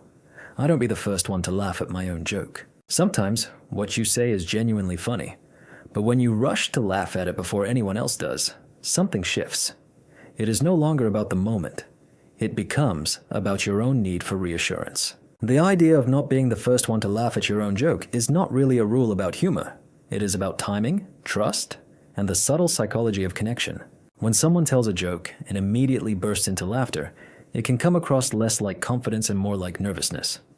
It is a preemptive move, cutting off the chance of an awkward silence by filling it yourself. But in doing so, it often interrupts the natural rhythm of the social interaction. Laughter in groups is contagious because it is a shared experience. It spreads when people feel like they are in sync. That sync can be broken when one person is trying too hard to lead it. Think about a good comedian. They wait, they land the line, and then they let the audience come to it. That pause, that is where the magic builds. In our everyday conversations, it works in much the same way. There's also a deeper layer to this. Laughing at your own joke too early can signal a sense of insecurity. It can seem like you're asking for approval before others have even had a chance to respond. On the other hand, holding back, even for just a beat, can suggest a sense of confidence. It shows that you are comfortable enough to let the moment land on its own. Of course, sharing a chuckle is only human, but when your laughter jumps ahead of everyone else's, it is no longer a shared reaction. It is a cue. And sometimes that cue can say more about how you are feeling than what you have actually said. In our conversations, timing can speak louder than words, and humor, when it is trusted to breathe, will often travel farther. I let others outgrow my memory of them. To let others outgrow your memory of them is about allowing people the space to evolve, even if it disrupts the way that we have come to understand them. Psychologically, it is common to lock people into fixed identities, especially those we have known for a long time, a shy sibling, a flaky friend, a difficult coworker. Once we have labeled someone, we tend to filter their new behavior through that old lens. This is called confirmation bias. We pay more attention to the evidence that supports our existing beliefs, and we ignore what contradicts them. But people are not static. Our experiences, our setbacks, our therapy, even a new environment, these can all shift the way that someone moves through the world. When we resist updating our view of them, we are not just limiting them, we are distorting our own reality. You might notice this in small ways. Someone who used to avoid responsibility is now stepping up, but no one acknowledges it. A person who once struggled with their communication is clearly trying, but their effort gets dismissed. That disconnect can feel incredibly frustrating for the person who is growing, because even when they have done the work, they are still being held to a past that they have outgrown. To let someone outgrow your memory of them means to check your own assumptions, to watch what they are doing now, not just what they did then, and maybe even to allow the relationship to become something different too. Growth does not always come with an announcement. Sometimes the only clue is a pattern that quietly changes. And when we recognize it without dragging the past back in, we make room for something healthier, for them and for us. I answer the call, even when it is awkward. There are some calls you just do not expect. An old friend reaching out after years have passed. A colleague who never calls suddenly ringing your phone. A family member messaging you at an odd hour. And sometimes, the easiest response is to just let it ring. But to answer, even when it feels awkward, can matter more than it seems. Psychologically, when people reach out, especially when it is unexpected or clumsy, they are often doing so from a vulnerable place. Maybe they do not know how to say what they really mean. Maybe they are trying to bridge a gap that they were not sure could be crossed. The message might not be perfect, but the act itself is significant. Avoidance can often feel safer. We tell ourselves that it is not the right time, that we will respond later, or that it is probably not important. But in psychology, avoidance rarely leads to any sense of clarity. It usually just feeds our anxiety. And the longer we leave those moments hanging, the harder they can become to revisit. Even a short reply, a brief answer, or a simple, "Hey, I saw this. What's up?" can send a message back. "I'm here. I saw you reach out." This is not about keeping every door open forever. It is about understanding that our responses can shape our emotional safety. To ignore a message may feel neutral, but it is rarely received that way. The brain has a tendency to interpret silence as a form of rejection or disconnection, even if it was not intended that way. To answer the call, literally or metaphorically, does not mean you have to dive into a long conversation. It means recognizing that human connection often starts messily, awkwardly, and unpredictably. And a simple acknowledgement can be the difference between a missed opportunity and a rebuilt bridge. In a world that often values efficiency over empathy, sometimes the kindest thing you can do is to just pick up, pause, and listen, even for just a moment. I hold space instead of holding court. You are in a conversation. Someone starts to open up, and before long, it has turned into a lecture about your experience, your opinion, your advice. It can happen easily, even with the best of intentions. But this is the difference between holding court and holding space. To hold space is a psychology-informed approach to supporting someone emotionally without trying to steer, to solve, or to center yourself. It means creating a safe, open environment where someone can speak freely and process what they are feeling, without any interruption or judgment. In contrast, to hold court is when the listener takes control of the conversation, often by offering too much advice, personal stories, or a constant analysis. It may feel helpful in the moment, but it shifts the spotlight away from the person who actually needed to be heard. For example, someone says, "I've been feeling really disconnected lately." A person who is holding court might immediately respond with, "I know exactly what you mean. That happened to me last year when I started my new job, and here's what I did." That kind of response can sound supportive on the surface, but it quickly turns the moment into your story. To hold space would look different. It might mean saying, "That sounds really hard," and then just letting the silence stretch. You're not rushing in with your opinions. You are showing your presence, not your performance. Psychologically, this is all about emotional safety. To hold space invites people to explore their thoughts out loud without the fear of being corrected, judged, or redirected. It is the kind of environment that can help people to feel in control of their own narrative, especially during their most vulnerable moments. In practice, it requires restraint, empathy, and a sense of trust in the other person's process. You are not the star of the moment. You are the backdrop that helps them to feel supported. And that shift can change everything.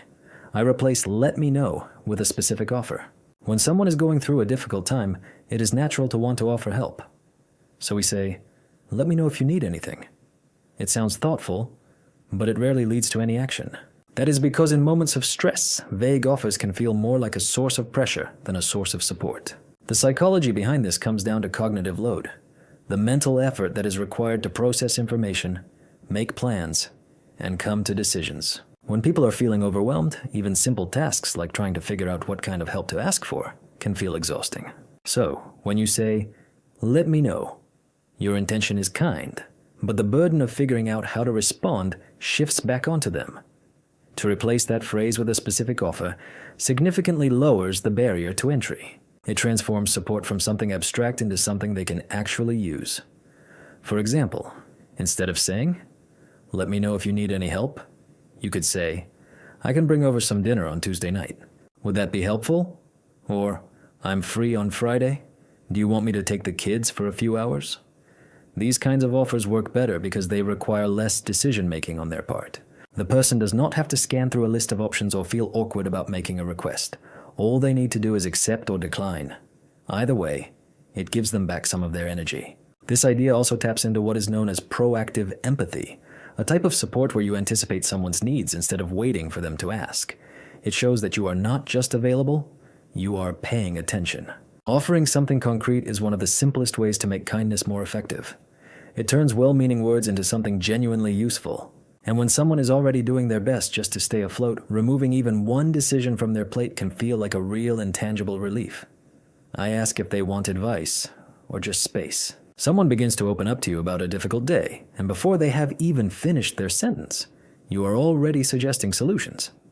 It is an instinctive reaction. You want to be helpful, but sometimes trying to fix things too quickly can do more harm than good. The psychology behind asking if someone wants advice or just space is about giving people a sense of control over how they process their own emotions. When someone shares a personal struggle, it can feel like an invitation to jump in with your ideas, tips, or encouragement. But not everyone is looking for that. In fact, many people simply want to be heard, not helped. By asking a simple question like, "Do you want some advice? Or do you just want to talk it out?" You are giving the other person the opportunity to guide the conversation in the direction they need. It is a small question, but it shifts the entire dynamic. Instead of assuming what would be most helpful, You are offering a choice, and that choice creates a sense of emotional safety. For example, a friend might say, "I'm feeling completely overwhelmed at work." A typical response might be, "You should really take a break, or maybe talk to your manager." That is advice. But if they were not yet ready for solutions, it can feel dismissive. Now, compare that with, "Do you want to just vent for a bit, or are you looking to figure something out?" This lets them decide the direction of the conversation. Psychologically, this demonstrates empathy in action. You're not just responding to what was said, you are responding to what was needed. It reduces the likelihood of miscommunication, lowers the chance of defensiveness, and makes it easier for people to open up again in the future. It is a simple question, but it builds emotional intelligence on both sides. And over time, this one habit can completely change how supported people feel in your presence. I don't confuse silence with indifference. When someone does not respond right away, when they go quiet during a tough moment, it is easy to assume that they just do not care. But silence does not always mean indifference. Sometimes, it means that they are feeling more than they can say. The idea of not confusing silence with indifference is rooted in the psychology of emotional regulation. In high-stress or emotionally complex situations, people will often pause, not because they have nothing to say, but because they are working through what they are feeling. They may be feeling overwhelmed, they may be unsure of how to respond, or they may be afraid of saying the wrong thing. This is especially true in conversations that involve grief, conflict, or vulnerability. Silence might look like distance, but on the inside, a lot may be happening. Guilt, fear, discomfort, or simply the search for the right words. To react to that silence with frustration, to assume that someone is being cold or uninterested, can widen the gap rather than bridging it. Take a personal example. If you share something painful with a friend and they sit quietly for a while, it might feel like they are ignoring you. But in many cases, they are giving your words the weight that they deserve. They may be thinking carefully, or they may be holding back to avoid rushing you or saying something unhelpful. This concept also applies to different communication styles. Some people will process their thoughts internally. They do not speak in order to think. They think first, and then they speak. And silence is a part of that process. Psychologically, to recognize this helps to preserve our sense of empathy. Instead of rushing to fill the quiet or to interpret it as a sign of disinterest, it allows space for reflection and for better responses. The people who go silent might be taking you seriously, more seriously than someone who just rushes in with the first available reply. To understand the difference between silence and indifference can keep our meaningful connections from being misread or prematurely cut off. Because sometimes, stillness can speak. It just takes a little longer to hear. I'm always humble about my success.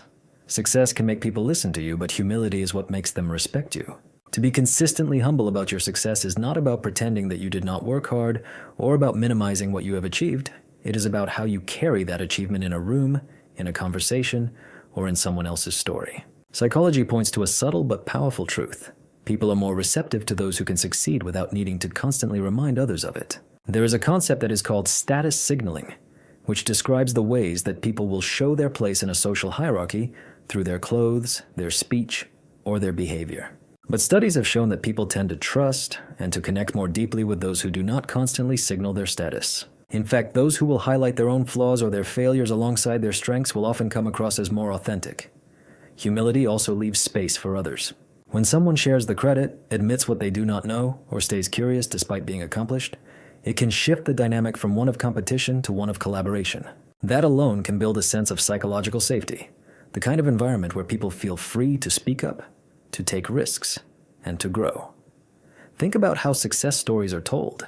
When someone says, "I got lucky, but I also stayed prepared," it feels more grounded. It acknowledges their effort, while still leaving room for context, for timing, for support, and even for failure. That honesty can make the success feel more real, not less. And socially, humility can act like gravity. People are drawn toward those who can lift others up without having to inflate themselves. Not because it is performative, but because it shows a high degree of emotional intelligence. At its core, to stay humble about your success does not mean you have to shrink yourself. It means being large enough to not need to prove it. Some kindnesses are invisible on purpose. Sometimes the kindest things that people do are the ones that you never see. They can go unnoticed, not because they are not meaningful, but because they are meant to be that way. The idea that some kindnesses are invisible on purpose is about intentional, quiet acts of support. Psychologically, this is connected to what is called pro-social behavior, actions that are intended to benefit others. But unlike grand gestures or public acts of generosity, these actions are designed to avoid any attention. The goal is not recognition, it is relief. In our everyday lives, this might look like refilling the coffee machine before it runs out, or covering for a coworker's small mistake without making a big deal about it. It might be a friend who checks in with someone they know will not ask for help, or someone who defends you in a room you are not in without ever mentioning it to you afterward. These forms of kindness are powerful because they do not create any sense of obligation. They do not ask for a thank you, a favor in return, or even an acknowledgement. And that is what can make them feel so safe to receive. There is no pressure, no spotlight, just a quiet effort to make someone's day a little bit easier. From a psychological perspective, this kind of invisible kindness can reduce our social stress. People are often wary of being seen as a burden or of being put in a position where they have to express their gratitude. When kindness happens without those expectations, it is more likely to be felt as a form of genuine care, not as a social transaction. In group settings, these invisible acts can build trust and cohesion over time. They can create a baseline of support that does not need to be announced to be effective. And while they may go unseen by most, they can often leave a lasting impression on the one person they were meant for. I assume there is a hard first draft behind every "I'm fine." Someone says, "I'm fine," but their voice is flat, their shoulders are tense, and they will not meet your eyes. You might nod, maybe you will smile, and then you will move on. But deep down, you know that something does not feel right. The idea of assuming there is a hard first draft behind every "I'm fine" is rooted in how people will cope with their difficult emotions. When someone says those two words, it is often not the full truth. It is the version that felt safe enough to say out loud. In psychology, this is related to a concept called emotional filtering. People do not always express what they are really feeling, especially when those feelings are complicated, raw, or still being sorted out. "I'm fine" is often just a placeholder, something that can buy them some time or can protect the speaker from going any deeper before they are ready. Think of it like writing. The first draft is not polished. It is messy, it is hesitant, and it is sometimes full of half-formed thoughts. The same goes for expressing our pain. When someone says, "I'm fine," they might really mean, "I don't know how to talk about this yet," or "I'm not sure how you'll respond." This does not mean you need to pry or to push. What it means is that you should listen more carefully. Pay attention to their tone, their body language, or any patterns in their behavior. If you can respond with a sense of patience and presence, not with any pressure, it can become easier for the real story to come out over time. People will often reveal themselves in layers, especially when they are hurting. And behind that short phrase might be something important that they have not yet figured out how to share. By assuming there is more beneath the surface, you can stay open to what matters most. Not the words themselves, but the effort it took for them to say anything at all. I offer specific help to reduce the friction for those who are struggling. When someone is feeling overwhelmed, to say, "Let me know if you need anything," can feel supportive. But it rarely works. Not because you do not mean it, but because it puts the responsibility back on the person who is already struggling. The psychology behind offering specific help to reduce the friction for those who are struggling is based on how our stress can affect our decision-making. When people are feeling emotionally drained or they are under pressure, even simple choices can feel exhausting. This is called decision fatigue. The more steps it takes to ask for help, thinking about what to ask for, when, and how, the more likely it is that they will not ask at all. That is where specificity can matter. Instead of offering open-ended help, offer something that is clear and actionable. Say, "I'm grabbing some groceries. Do you want me to drop off some dinner?" Or, "I can take the kids for a few hours this weekend if that would help." These kinds of offers can reduce the cognitive load. The person only has to say yes or no. They do not have to design the help themselves. Psychologically, this kind of support is more likely to be accepted because it can feel easier and less burdensome. It can remove the guilt that people will often feel when they are asking for help, and it can show that you have thought through what might actually make their day a little bit lighter. This principle also applies at work or at school. If a colleague is feeling overwhelmed, to say, "Let me know if you need help with anything," might not move the needle. But to say, "Do you want me to handle the client follow-up today?" can cut through the noise. To help someone is not just about your willingness. It is also about reducing the barriers that can keep them from accepting that help. And in those moments when everything feels heavy, even one less decision can be a great relief. I've learned that confidence is simply comfort with imperfection. You might assume that confidence stems from being flawless, from having the perfect speech, the perfect answers, and the perfect timing. But genuine confidence does not come from getting everything right. It comes from being at ease when you do not. The idea that confidence is comfort with imperfection is about psychological flexibility, the ability to remain grounded and self-assured even when things go slightly awry. In our daily lives, the people who appear to be the most confident are not necessarily the most skilled. They are simply less disturbed by their own mistakes. This manifests in all sorts of situations. A speaker who stumbles over a word, smiles, and continues on. A manager who can admit they do not have the answer without losing their authority. These moments may not be polished, but they are powerful because they demonstrate a sense of calm under pressure. In psychology, this is linked to self-efficacy, which is the belief in your own ability to handle challenges. Confident individuals do not expect to be perfect. They trust in their capacity to adapt, to recover, and to remain effective, even with their flaws. And that mindset fundamentally changes how others perceive them. Someone who can laugh off a minor misstep or correct an error without becoming defensive often feels more trustworthy than someone who tries to conceal their mistakes. This also influences how people approach risk.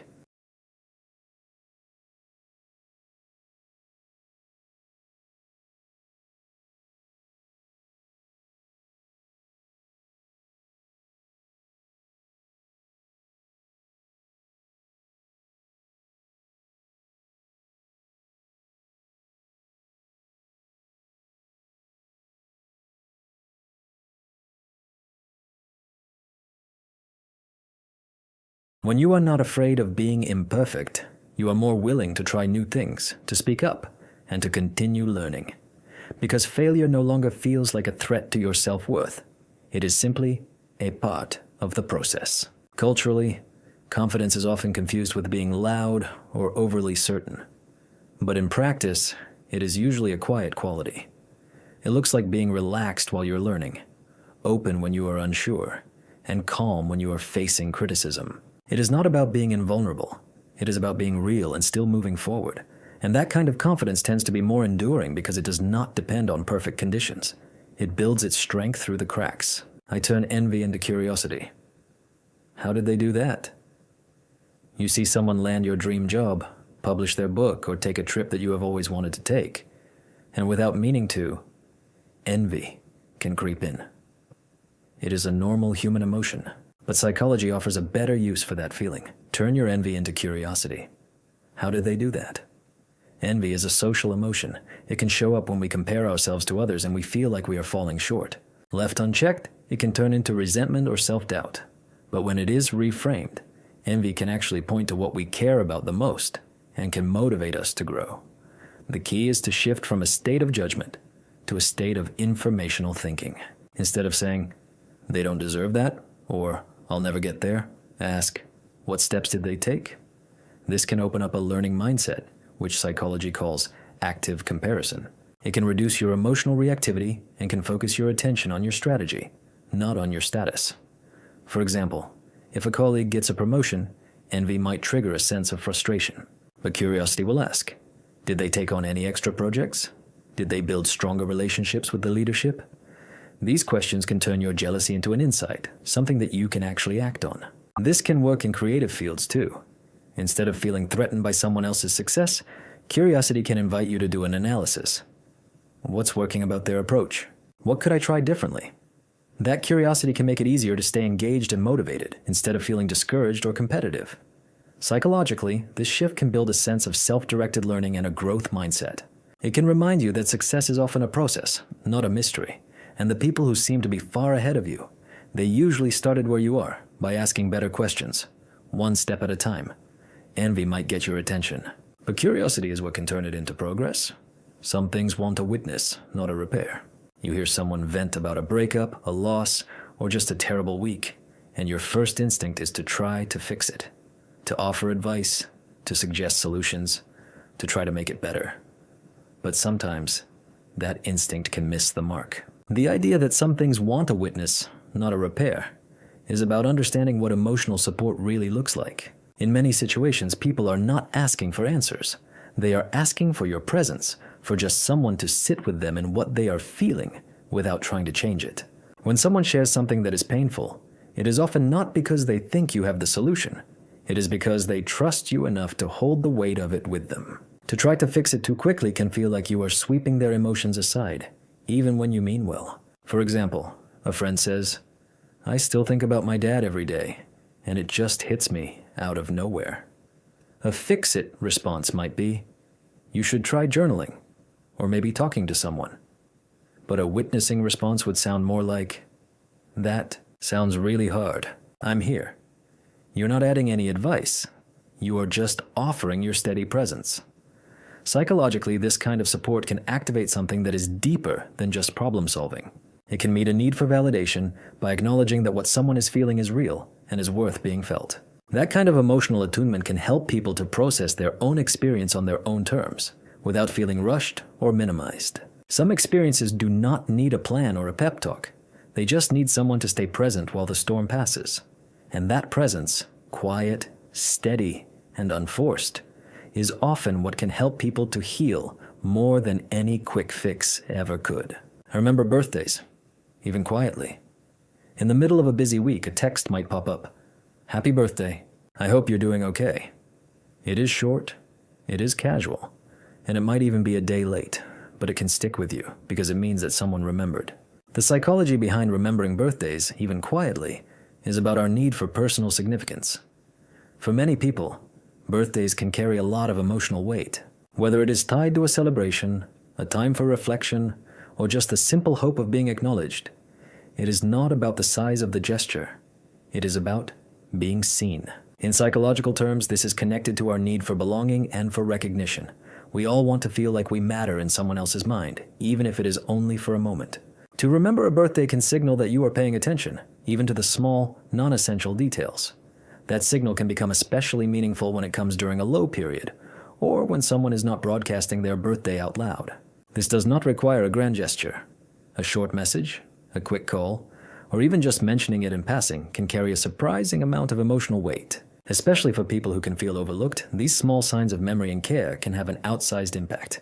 It can also build something that psychologists call relational closeness. When someone feels that you remember the details about them, the things they did not have to remind you of, it can strengthen their trust and their emotional connection. It can show that the relationship is not just active when they are right in front of you.